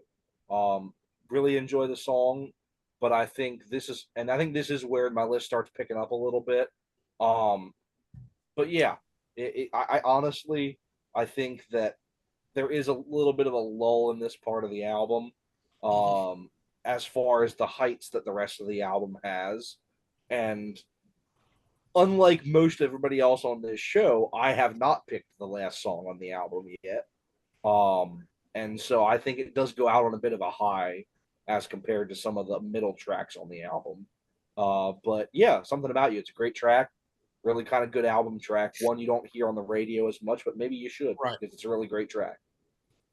Yeah, it's definitely probably the least played of them all, but I have heard it on there before. Yeah. But yeah. All right, Al, number 6, man. Number 6, man, I'm going with Peace of Mind. Now, Nice. again, man, like I love the song a lot, and I heard that one quite a bit on the radio too. I got a lot of radio airplay up in my neck of the woods up in Jersey when I used to live up there. Oh, you're from Jersey. I'm from Jersey. What exit? Are you from Jersey? I remember that joke. No, I'm from New Hampshire. Oh, okay, all right. Yeah. Same It's always what exit are you from and shit. So funny. Yeah, Peace of Mind. My number 6. I love the song, man, and I love the way it starts off with the acoustic and then kicks in with the electric. Like, there's a couple of songs on this album that are like that. I mean, the layering that Tom Scholz did on this album is just incredible. You know, it's you need going to see them live, and I've seen them live quite a few times. I did see a tour when Michael Sweet did tour with them. I saw that tour. That was great. The first time I ever saw them was, I think it was 97 when they came out with the Greatest Hits album and they toured on that. And that was the first time I ever saw them. So, and then I saw them a lot after that. So, and they always, the sound, their live sound was just always so impeccable, man. Just sounded great. I don't know if any of you guys ever seen them live, but Nope. Yeah. Never have. Yeah, dude. I've seen the Third Stage tour, so yeah, I got to see Brad. So I'm kind Oh, of that's cool, man. You got to see Cool. Brad and shit. Yeah, Night Rains are open for. Well, them tour. I did see them with Brad because the '97 tour. Yeah, that was. I saw them with him. Yeah, this is just, I saw him a few times with him. So, yeah, I did see him with Brad. He was an incredible vocalist, man. But it's funny, like, to replicate the studio sound. It would have 3 guitars on stage at once. You had to, dude. It was just such an orchestrated, layered sound. So. And I'd rather have that than tapes, man. Bring 8 musicians to make it. I would rather have musicians playing live music. Yeah, it's them, man. They play live, dude. That's it, man. So, but anyway, my number 6, Peace of Mind, great track. Just I gotta put it at 6. Yeah. All right, Andy, number 6. Number 6, Peace of Mind. And I put Peace of Mind there because of the placement of the song. It's in between 2 giants. Yeah. So after you listen to Peace of Mind on side 1, it's kind of a letdown compared to what was sandwiched in between. So I had to put it at 6. Gotcha. Mark, number 6. Mark. Well, I'm going to pick Hitch a Ride. That's my number 6. I love that song. I love the acoustic. I just love the harmonies. I love the groove. It's a fucking great song, but you got to rank them, right? Yep. It's like, I got my song that I always go to, and this is how I listened to this album 3 times this week. And I didn't just go by memory because this album is just burned in your memory anyways, but it's good to listen to something fresh just to get the memories juicing again. But that's my number 6, Hitch a Ride. All right. My number 6, is Rock and Roll Band. Always been their opener. I love the song, great riff. Kind of biographic, I guess, in a way. I don't think they struggled as much as the song did, but as far as sleeping in their cars and all that. But like the cool story of it. I love the lyrics in it. It's a good jam, dude. It's a cool jamming tune. I mean, I can see the burnout factor in that one. I can, but it hasn't happened to me yet. I just think it's fucking a great tune. So yeah, that's my number 6. Let's see where we at. Number 5, Tim. Oh, number 5 for me is Let Me Take You Home Tonight. I love that track, but there are better ones. I thought that would be everybody's number 8. I really did. Wow. I was well, me and Tim have agreed on number 6. Yeah. Yeah. All right, Joe, number 5, man. Yep. It's my number 5 as well. I think it's a great way to end the album. I think it's a really, really strong closer. I love it kind of gets a little frantic at the end. They speed it up, and a great way to close out the album. A really cool kind of jam towards the end of the song there, where it starts off a bit slow, and I really like the harmonies are really great on it, but then it really kind of picks up, and they like just this kind of very different from a lot of the rest of the album. Like there's like screaming it out, "Let me take you home." Like it's some really great stuff. And it definitely closes out the album on a high note. So yeah. Awesome. Al, number 5. Number 5, I'm going Rock and Roll Band. Yeah, I mean, I always love that song. But it's a little bit of the more just kind of more simplistic song, I guess, on the album. The more kind of if you're gonna talk about a song that's maybe on the album that's kind of stripped down a little bit, that's probably the one, even though it's still got layers on it, but not as many as other tracks. But it's not as layered. It's a great rockin' tune, man. I mean, I love it, and I think that's the only song there that Jim Mazdia plays the drums on. I think the rest of it. Sid played the rest, yeah. Sid played the rest, yeah. Although Tom Scholz it says that he played a lot of the stuff too, but that might have been on the demos, right? I don't know. I'm not sure. But I mean, he did this whole album in his fucking basement or whatever studio. It's insane, man, to think about that. Like the guitar sound on this album was so sought after. Like when this album came out, so many guitar players like kind of turned their ear a bit because they're like, how the fuck does he get this guitar sound? And it was just with this, the Rock Man. Well, that hadn't been developed yet. I know, but it was in the process. What he had developed was something called the Power Soak. Now, what that is the best sound you get out of Marshall amps is when you have them completely cranked up. But sometimes having them cranked up in the studio is like too uncontrollable, you know. So what that the power soak, what that is almost kind of like a preamp, I guess, kind of you can have everything cranked up and then you can still lower like the volume, but have that crunch still, have that crunch of the guitar, you know. It's kind of a weird thing to Well, basically, explain, Tom but Schultz said, "I'm just going to put everything all in one."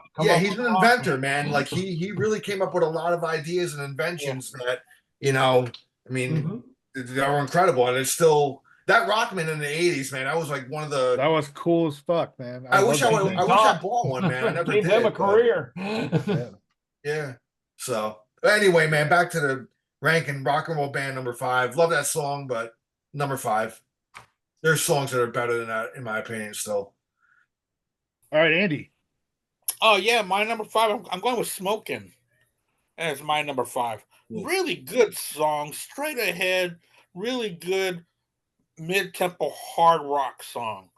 There's no BSing on this one, so I'm going to go with "Smoking" as my number 5. Awesome. Mark. My number 5.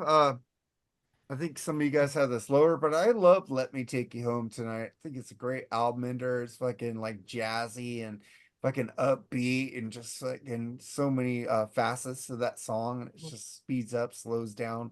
I like that shit, man. I'm a Rush fan. Fucking I like shit that fucking goes all over the place. This fucking song rules. I like it. That's my number 5. All right, my number 5 is I gotta go with "Smoking" on this one. What people don't realize about Tom, he's a great guitarist, but what he doesn't get credit for is what a great fucking organ player the guy is, dude. The guy fucking rocks on the fucking organ, dude. This song just proves it, man. That middle part where it goes in the middle, I love that fucking part of the song. It kicks ass, dude. Yeah, just the changes in that song, the fucking, I'll go ahead and say it, Mark, the groove of it, man. It's fucking got everything working well. Incredible tune. I never get tired of that one, but I had to put it up there because the next ones are better. But definitely fucking "Smoking," man. 4. We're on number 4, right? Yeah. Okay. Tim. Okay, number 4 for me is "Peace of Mind." Love the tune, love the lyrics in this song. All I want is my peace of mind, man, and I've been searching for that my entire life. Just give me my peace of mind, and I am happy. I'm a happy guy, and I just love the song, and I loved it the first time I heard it, and I haven't stopped loving it since. So, peace of mind. It's a good tune. All right, Joe. Boy, Tim and I are kind of falling into step here. My number 4 is also "Peace of Mind." Really great track. Definitely one you hear a ton on the radio. Probably the song I've heard second most behind "Rock and Roll Band," but it's a really great track.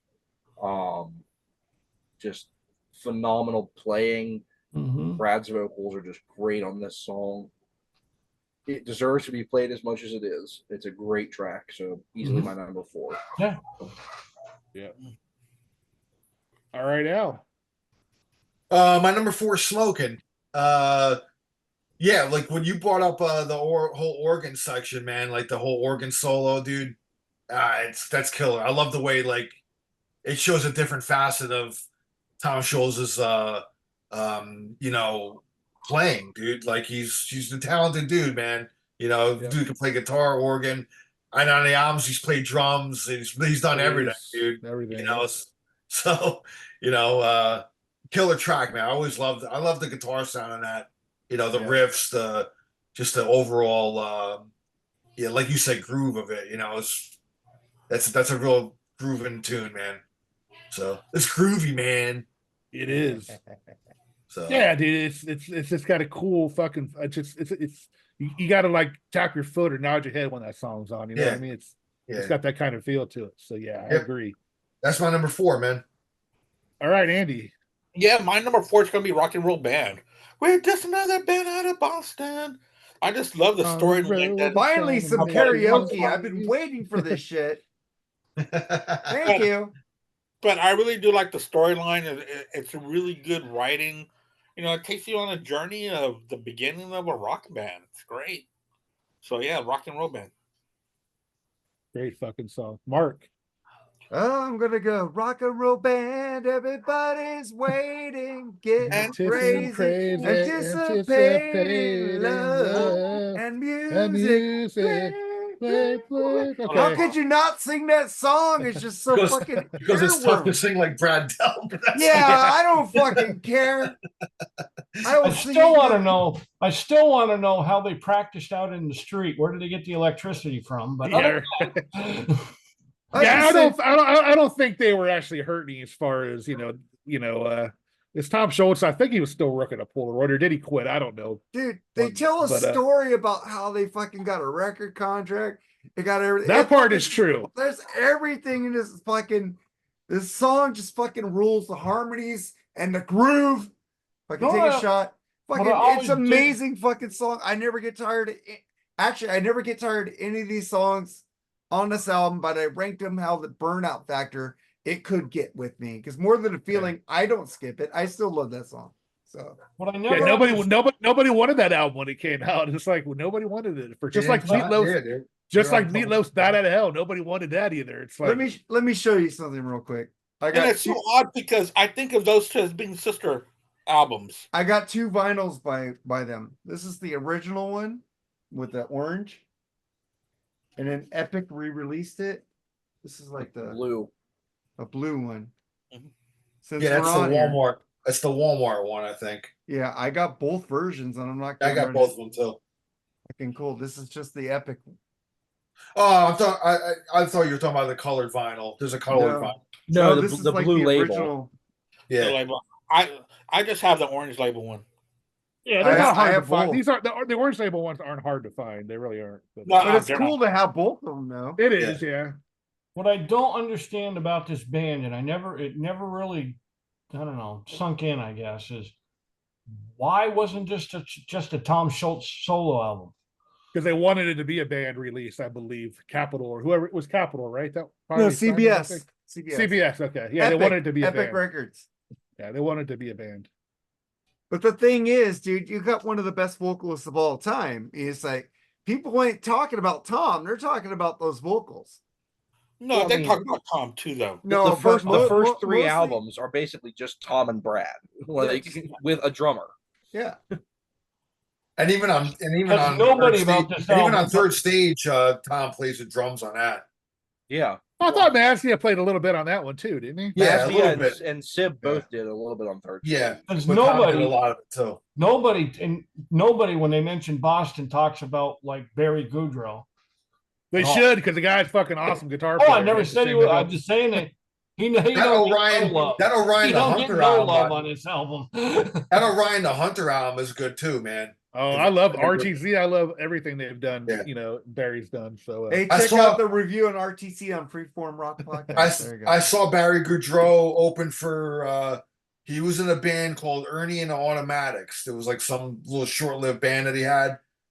They opened for Deep Purple, probably over 10, probably almost 15 years ago, and they did a Boston medley at the end. It was him and Sib actually in the band together. Oh wow! Him and Sib Haitian. So I was getting to see 2 former members of Boston I never saw live before, which is great. And at the end, there was some sort of they had to do a medley of Boston songs. They couldn't do full songs because there was some sort of ongoing lawsuit with Tom Scholz or something. Oh, so no surprise there. But they couldn't. But they did this cool medley of the songs from the first 2 albums or something at the end, which is awesome, man. It was cool to see them. I know Sib has since passed away, but I did get to see Barry Goudreau, which is cool, man. He's a great guitar player. So, oh man, he's a fantastic fucking guitar player in my opinion. Yeah. All right, so that was Mark's pick. It's my pick, man. I'm about to go with Something About You, man. I love, like Tim said, how it opens up soft and that Brad with his oohs and ahs are always awesome, dude. It starts rocking that riff. It's just a cool sounding riff. I love the fucking, the chorus. It isn't easy to show. Just a fucking, a cool melody to the song, and I love the feeling of it, and so that's why it's so high up for me. I love that song, so no doubt that would be, in the upper good songs on my list. So that's if you understand what I'm talking about. I don't even know what I'm talking about here, but that's what I mean. There's not a bad song on this album. It's like we're feeling guilty by ranking these songs because they're all that good, Yeah. All right, Tim, man. This would be any other band's best song would be on this album. You know what I mean? It's just that good. It's just that great. All right, Tim, what's your number 3? My number 3 is, well, what starts off the album normally, More Than a Feeling. I think that's a great song. I haven't gotten tired of listening to it over the years at all. I love the intro acoustics, and it sets it up perfectly for the song. It's just perfect. It's perfect, and that's all I can say about this album. It's perfect. It's the best solo. It's the best debut album, or one of them, I should say, that I've Van Halen ever. Period. I do like it better than Van Halen's debut. I think this beats Van Halen's debut. Absolutely. I really do.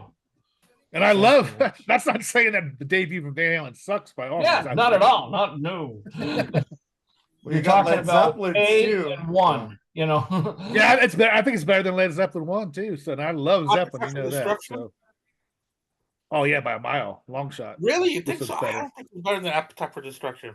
I remember when I was a kid growing up, it was this album that I'd listen to constantly, and the Cars debut album that I'd listen to constantly. Which is another fucking good one, yeah.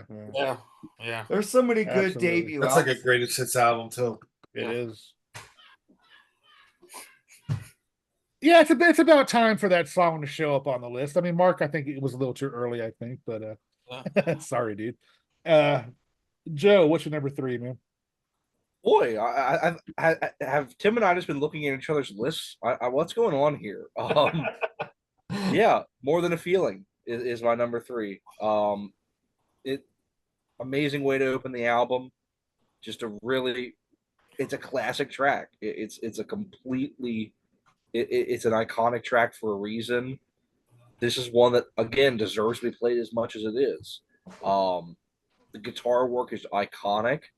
Brad's vocals are phenomenal on this. The harmonies are just great, and it just what a way to open an album. It's one of the best written songs almost ever, and it just instantly announces, "Here's Boston." Yeah. And if you like this, we got a lot more coming. Oh yeah, we got some good ones coming up. I'm wondering if our number 1's all going to be the same. I'm kind of thinking that. No, because some of you have said my number 1 already. So. Okay, my bad. All right, Al, man, what's your number 3? All right, my number 3 is Smells Like Teen Spirit. I mean, More Than a Feeling. No, it's more than a feeling. Hey, listen, Nirvana admitted to fucking ripping off that riff, man. They used to mock it. They used to do it live on stage, man. More Than a Feeling.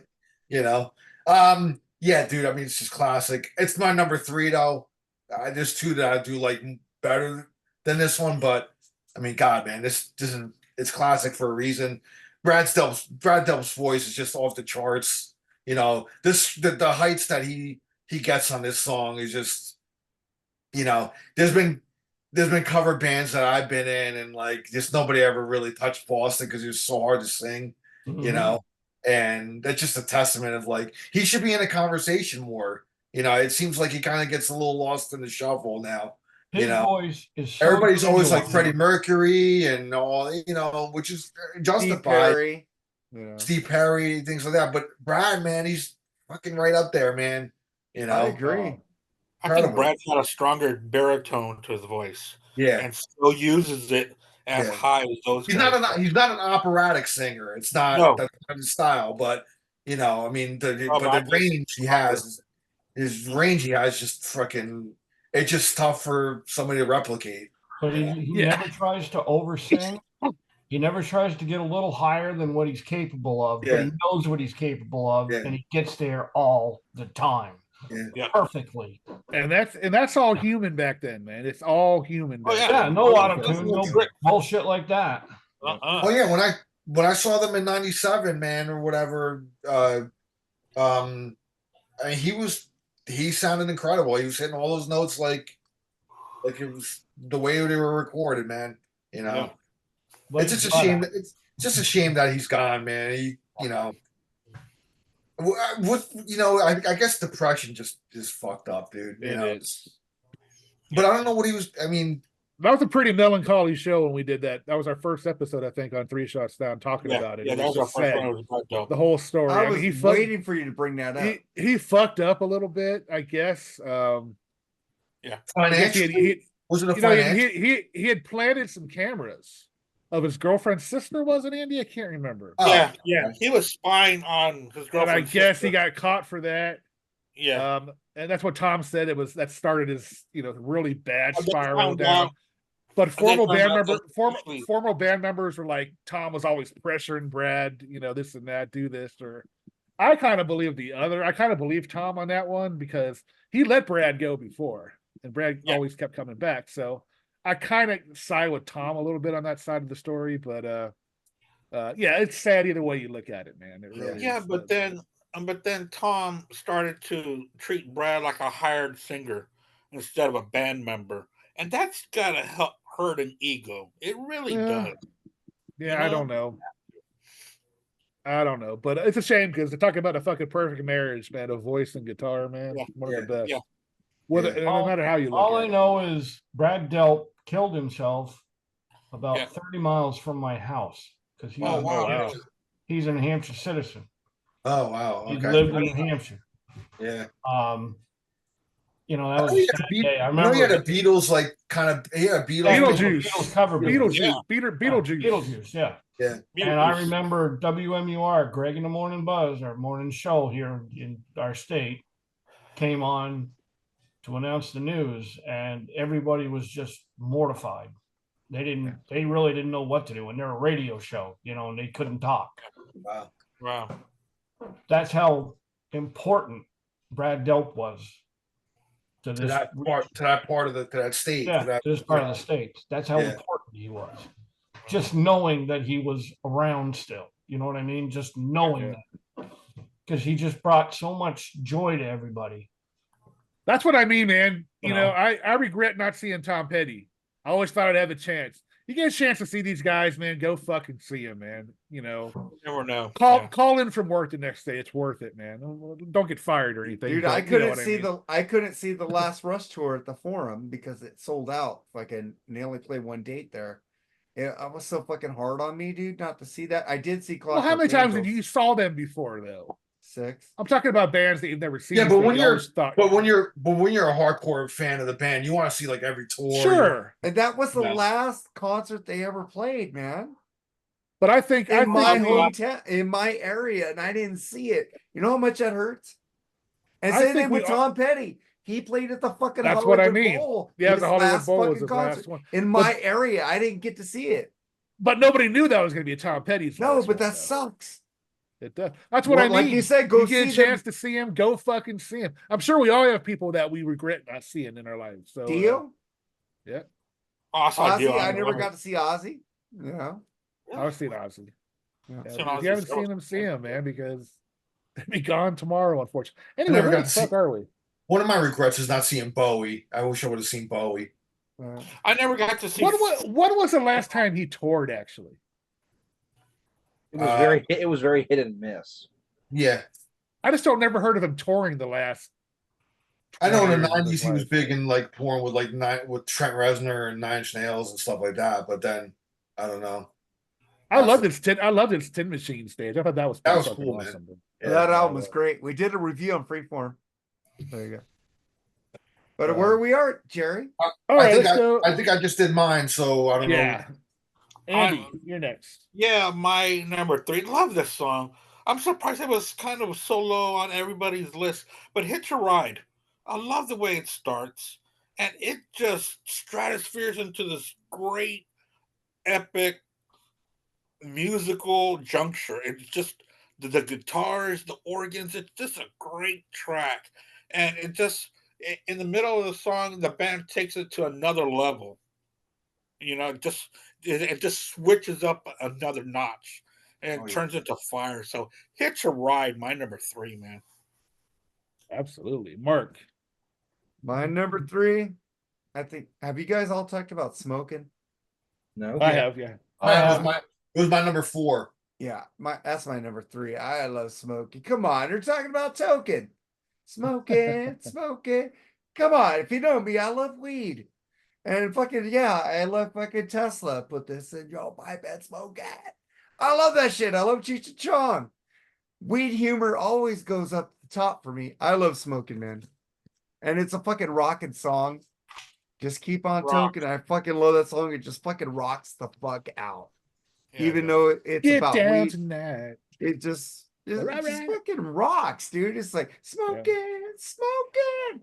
yeah, that's one of those most keep on toking. straightforward songs all the way through. Balls out rock. It's just balls out rock and roll. I fucking love that song. I love the subject matter, but the balls out, like Andy said, rock and roll is fucking amazing. I never get tired of that song, man. That's my number 3, smoking. In fact, I don't have a tired song on this whole album. I'm not tired of any of them. Oh, I don't know. We all No, said that. No, we're not. At all. All right. Well, my number 3 is More Than a Feeling.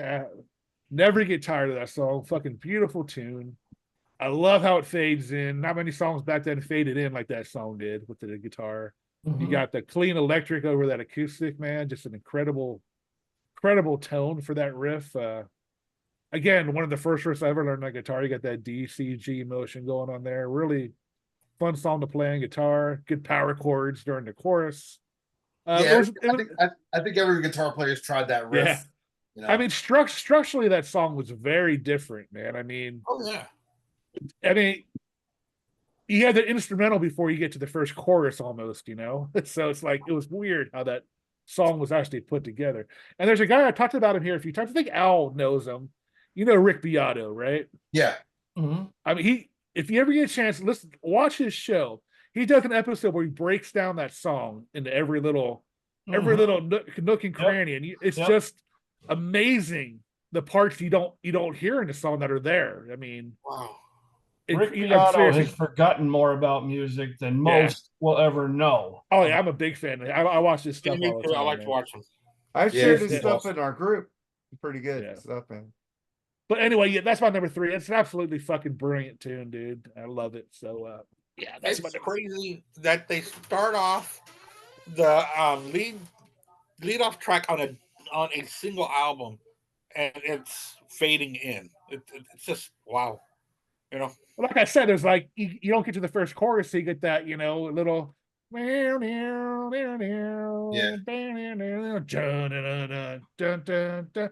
you get the chorus. It was just and that's one thing that Rick pointed out in that episode. It's like, wow, I never really noticed that before, but it's true how structurally different that song was at the time. It's a fucking I absolutely fucking love that tune. I'll never get tired of that one, I don't think. So that's my number 3. Number 2, Tim. Number 2 for me is a tune that reminds me of another Boston band. They call themselves, which they're not. They're a New Hampshire band, but that's side point. Aerosmith. They did a song long time ago, and they asked Steven Tyler about the lyrics, and he said, everybody's been bitching to me about writing a song about how we started. I finally did, and nobody bought the fucking album. Which I thought was amazing, which I thought was pretty cool myself. But rock and roll band. I just think that's it's a straightforward tune.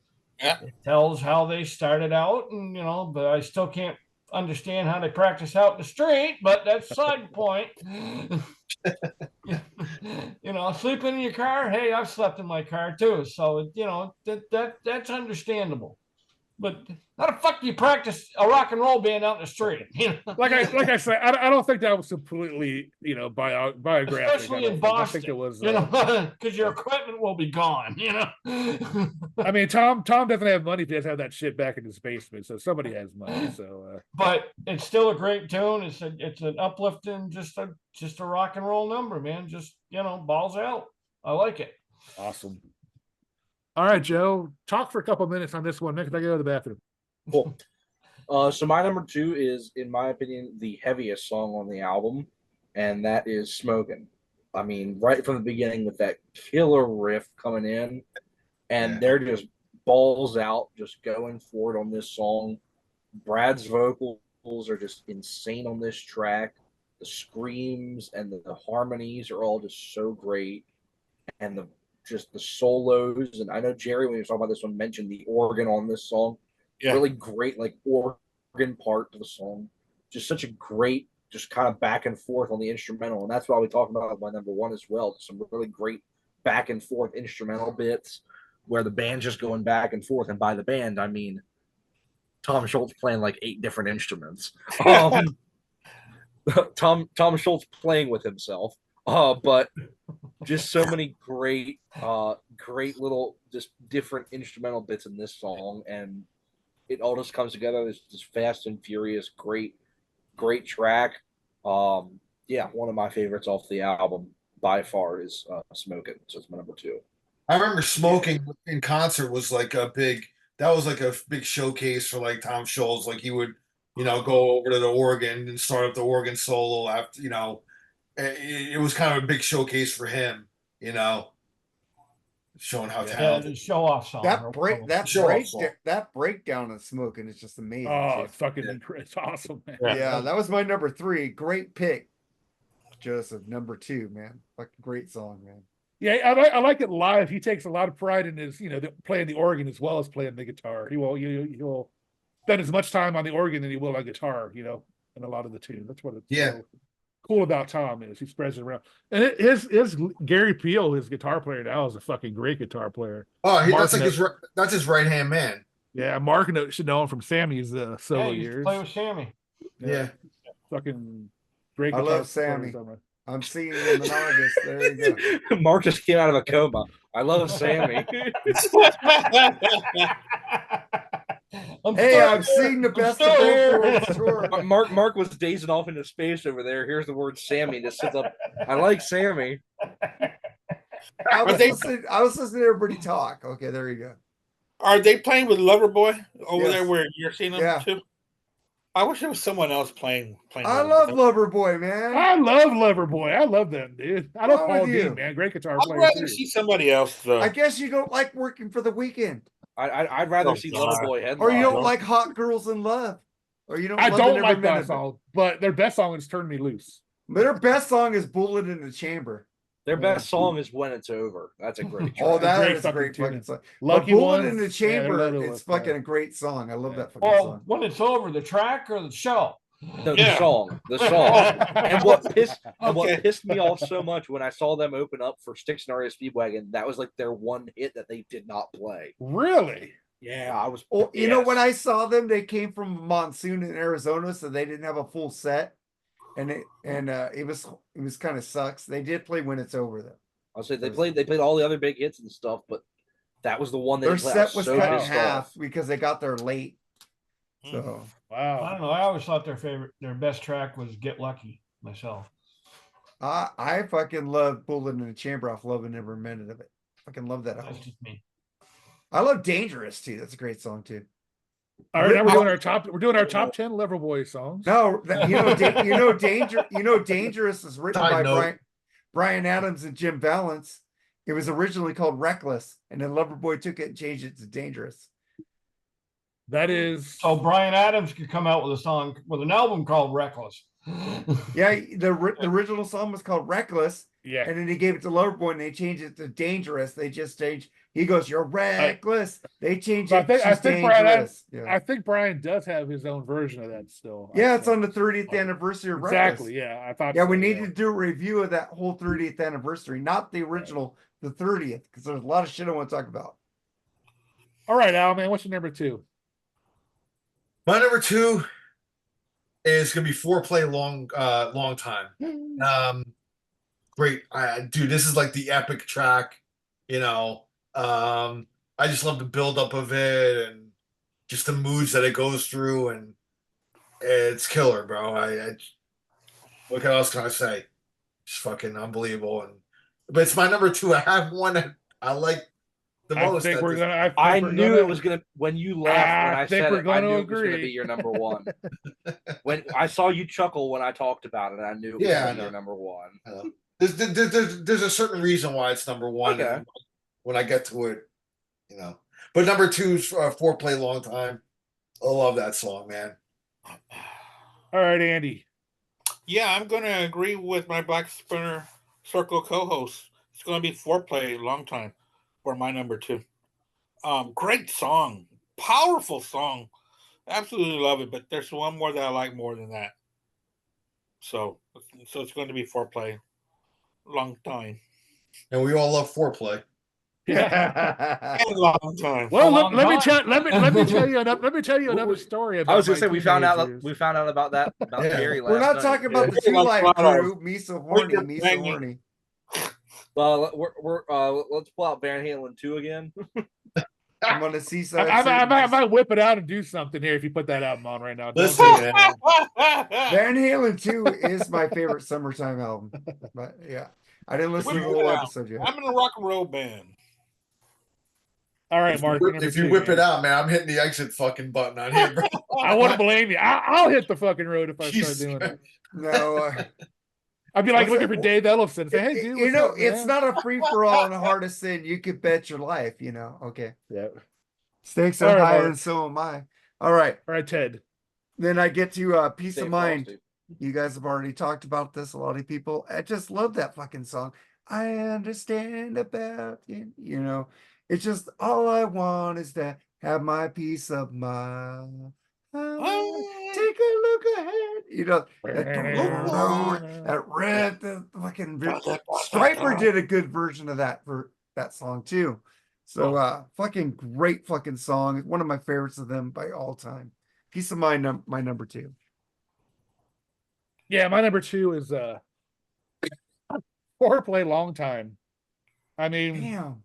is there a song better than off this album? Obviously there is, but holy shit, what a fucking brilliantly, we're talking about structures and songs. Man, it is fucking perfection, dude, in my opinion, man.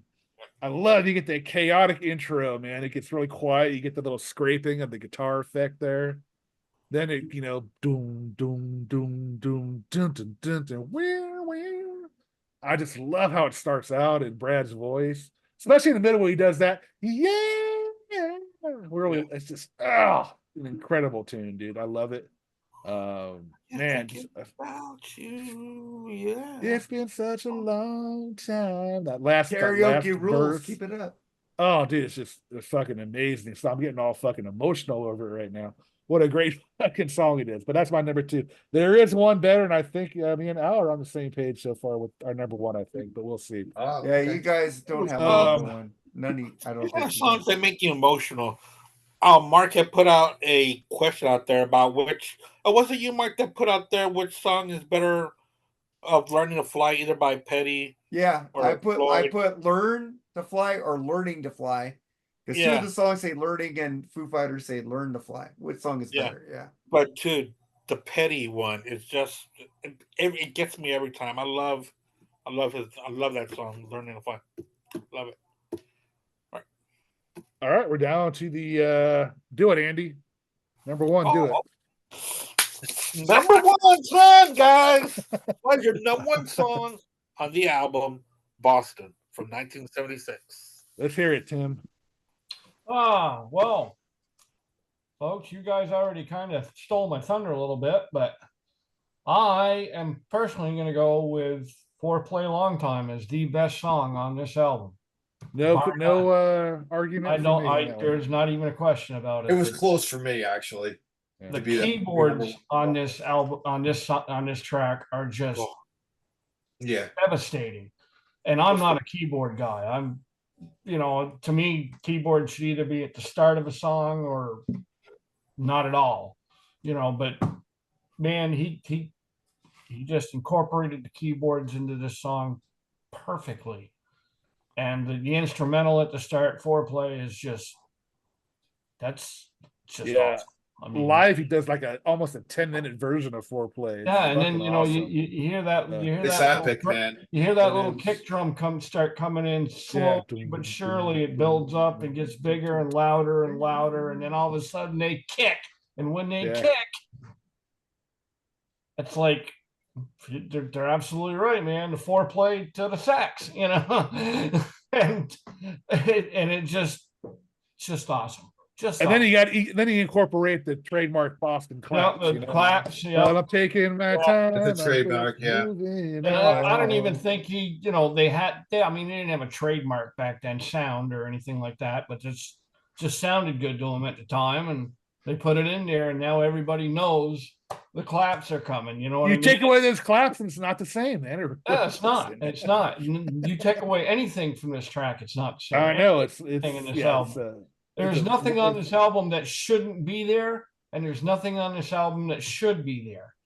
It's brutal. It's a brutal album. That's all, that's all you can say about it. It's just brutal. And I would love to debate somebody that thinks differently. Where's Lee at? Okay, go ahead. All right, Joe, man, it's number one. Yeah, I agree. It Foreplay long time, by far, easily my number one. Always has been, probably always will be. The interplay between the guitar and the bass and the organ and the drums during that intro, the Foreplay section, is just phenomenal. I mean, the way it goes back and forth and the little bass run and the cymbals, it's so great. And then it gets into the meat of the song, and the guitar is just wailing, and the vocals and the harmonies are great, and the hand claps and the lyrics are some of my favorite lyrics on the album. Very powerful when you consider Brad and his ultimate fate. Some of the kind of what the song talks about. But just an amazing track. Easily my favorite song on the album. Just what a track. Yeah, time doesn't wait for me. It keeps on rolling. All right, Al, what's me and yours number one song? It's Your Ride, man. It's my number one on here, man. And dude, I don't think there's a better guitar solo by Scholes than on this song, dude. Like the emotion pours out of the speakers when he's playing the solo on the second half of the song, like into the end, from like the 2-minute mark to the end. Yeah, it's just like him, like the back and forth, man. Like the dry guitar sound, and then it goes to the more like the wet kind of like, and then the guitars come together in harmony, and it just kind of goes back and forth. It just keeps going, and just the emotion that you can feel it. And it actually kind of like when I'm hearing it, man, it actually kind of tugs on me a bit, man, because like it just reminds me, and this album could have been on a summer album, like a pick for me, because I remember going like, me and my friends once in a while, we used to go to the beach at night. We just used to sit, on a beach and watch the waves crash in, have a couple beers, and have some music and shit like that. And one night we had like a little campfire going and stuff like that. We were playing this Boston album on there, but for some reason, this song with the crashing of the waves and the moon out and just the overall summertime vibe, dude, it was just, I don't know, man. It just brought an emotion in me that to this day it still carries with me. I sound like I'm getting choked up talking about it. It makes me yearn and remember the youthful, carefree days, man. And just, I think some of us, I wish there was a way, like we were allowed to go back to those times for like a year or something like that. No matter I'd be happy with a night, man. Fucking great night. One great night. Dude, that would be awesome. Like just be fucking, be 22 again, like and just fucking hanging out, and just not a care in the world, dude. You know what I mean? Yeah. So, again, Tom's fucking solos on this, and the way just that last like chord that rings out at the end is just so beautiful and just so emotional to me, dude. So that's why it's my number one. I just love this song so much. I know some people had it pretty low on the list, and I know Joe has had it last, and he I have mine at 6. It's a great song. Yeah. It's No, kind of hard, you know. So when Joe like had it, and he's like, this is kind of like if it's gonna be a weak track on the album, it's this one. I was like, you're fucking killing me, bro. You're killing me. The guitar solo is great. I think the first half I'm just not a fan of. Okay. I'm really not. Okay. The actual like the lyric parts, I'm just not a fan of. All right. Yeah, I think it was actually called A Night in San Francisco or something. There's the demos on YouTube of these songs. Oh, wow. They had a weird name to it originally, but anyway, it's just I have the demo. I remember years ago, a friend of mine had the he acquired like the demo. It was on CD, so I have the CD of the demos somewhere in my storage unit. But I had it for a long time before like YouTube or anything was ever a thing. Okay.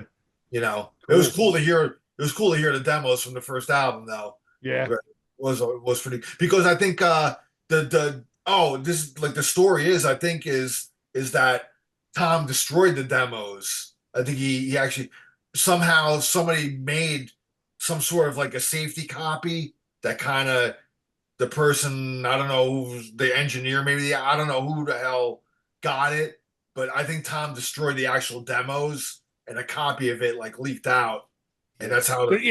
It's not exactly that good quality of them, but they're out there on YouTube if you want to hear them. But yeah, I think Tom is kind of notorious for that anyway.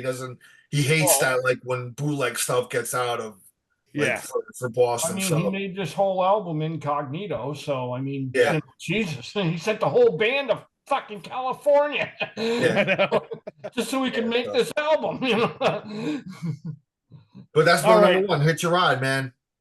All right, Andy, you're up, man. Yeah, just a little bit of news there for you, Joseph. Baltimore is now first in the East. Yep. They beat Over the Yankees?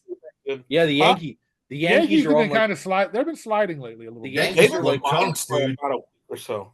The Yankees are like either 2-8 or 1-9 in their last 10 games. Hey, the Dodgers are coming up on Philadelphia for the best record in baseball. So let's go Mets. Hey, the Mets are doing really good. Red Sox. Yeah. But you know, well, the thing with the Mets is they'll go on a hot streak, they'll do really good, and then at the end of this, when the time is right, when they really need to win, they fucking blow the whole thing. So. That's what Chris Elio says. It's called metting or something. They're metting. Metting. I understand. There's got to be a lot of frustration with fucking New York fans. I get it, especially with the Mets. I'm sorry, Jets, the and Mets, especially the fucking Knicks, man. That's the team they love up there. But man, they never can get. But I think they might win the East next year. Actually, the Knicks. Dude, the Mets are the bastard child of the New York Giants and the Brooklyn Dodgers. They're the colors. They're right there. So there you go. The Knicks aren't going to win the East because Boston's still here. All right, Andy, what's your number one? Yeah, my number one's going to be More Than Feeling. You know, the way that the album goes off. It's a great song. It's always going to be. It's one of my favorites. Well, it's my favorite on the album. Absolutely love it. It's got that. What's the word I'm looking for? It's got that authenticity of I can't think of the word right now, but it's my favorite song on the album. It kicks off the album perfectly. It's one of those songs you actually hear what you're listening to. You actually visualize. I mean, what you're you haven't turned on a song and fucking just daydreamed away. You know what I mean? Listening to a song. I mean, who hasn't done that? So. Yeah, really fucking cool. Well, it's like how we all feel about music, man. It's more than a feeling. It's like life, right? Yeah. That's what that song means. It's a great fucking song. It describes how we all love music. Yeah, man. All right. Mark, what's your number one, dude? My number one is like I'm agreeing with Joseph and Tim here. Fucking Foreplay Long Time, man. That's just fucking great. Fucking keyboard intro, the organ intro. Whatever they're doing, it's like fucking, I'm taking my time, I'm just moving along. You'll forget You about forgot me. about me, yeah, I've been gone. It's just the harmonies. If you know Mark, he loves harmonies and groove, and Oingo Boingo and Duran Duran. So fucking, I love this fucking song. It's my favorite of all time by them. Except I do like about the second album, Satisfied. I think that song Oh rules. yeah. Satisfied is like one of my all-time favorite Boston songs. But Foreplay Long Time is my number one. All right, I guess I'll finish it up with, of course, Hitch a Ride, dude. Obviously, my favorite Boston song. As a guitar player, you got to fucking marvel at this thing, man. It's Yeah. you introduce with the opening riff. It's something, it's a cool little opening riff. Then you got the chorus, and after the chorus, that clean electric that comes in after that is so fucking phenomenal, man. Then you get to the chorus again, then you get to a fucking really cool solo. And then this quiet part comes on, and then you hear the second part of the solo. I Yeah. mean, awesome fucking solo. And then you mentioned the ending of it, those notes at the end, man. Oh, just fucking fantastic. Brilliant. Brilliant. I mean, oh, Yeah.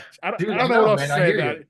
As the guitar player, dude, you just sit and marvel at I think maybe that's why I like it at number one, man, because I play guitar and I don't Yeah. know. It's just something, the soloing in that is just incredible, dude. I think it's some of the best emotional soloing I've ever heard in my life, dude. Like you can hear the guitar crying in a way almost, dude. Yeah. You know, it's fucking, it's just the way it is. I agree with you I guys. hear it. That's like David Gilmour's Comfortably Numb solo for Boston. It's Hitch a Ride.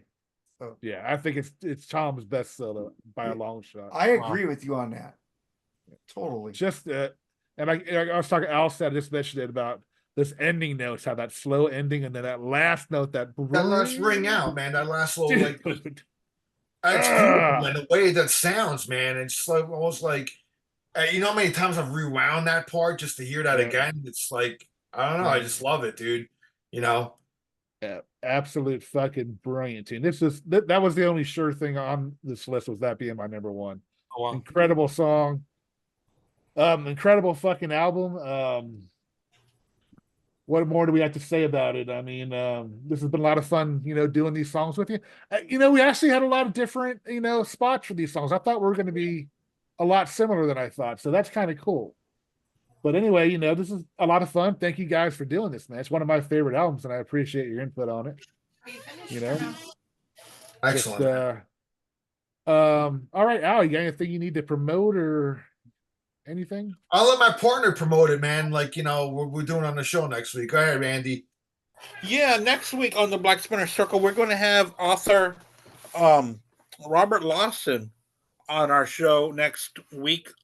He wrote he's got a book coming out at the end of summer called Solidarity Forever: The Art and Soul of Stevie Van Zandt. So he's going to talk about his book, and there's other books that he's written associated with rock music. Joseph just informed me yesterday that he's written a book about Cheap Trick, and what were the other two, Joe? Nazareth and the Guess Who. Okay. I'm friends with him on Facebook. So he's cool. Yeah, that's where we connected, was through Andy Meredith. Yeah. So he will be on Black Spinner Circle next week.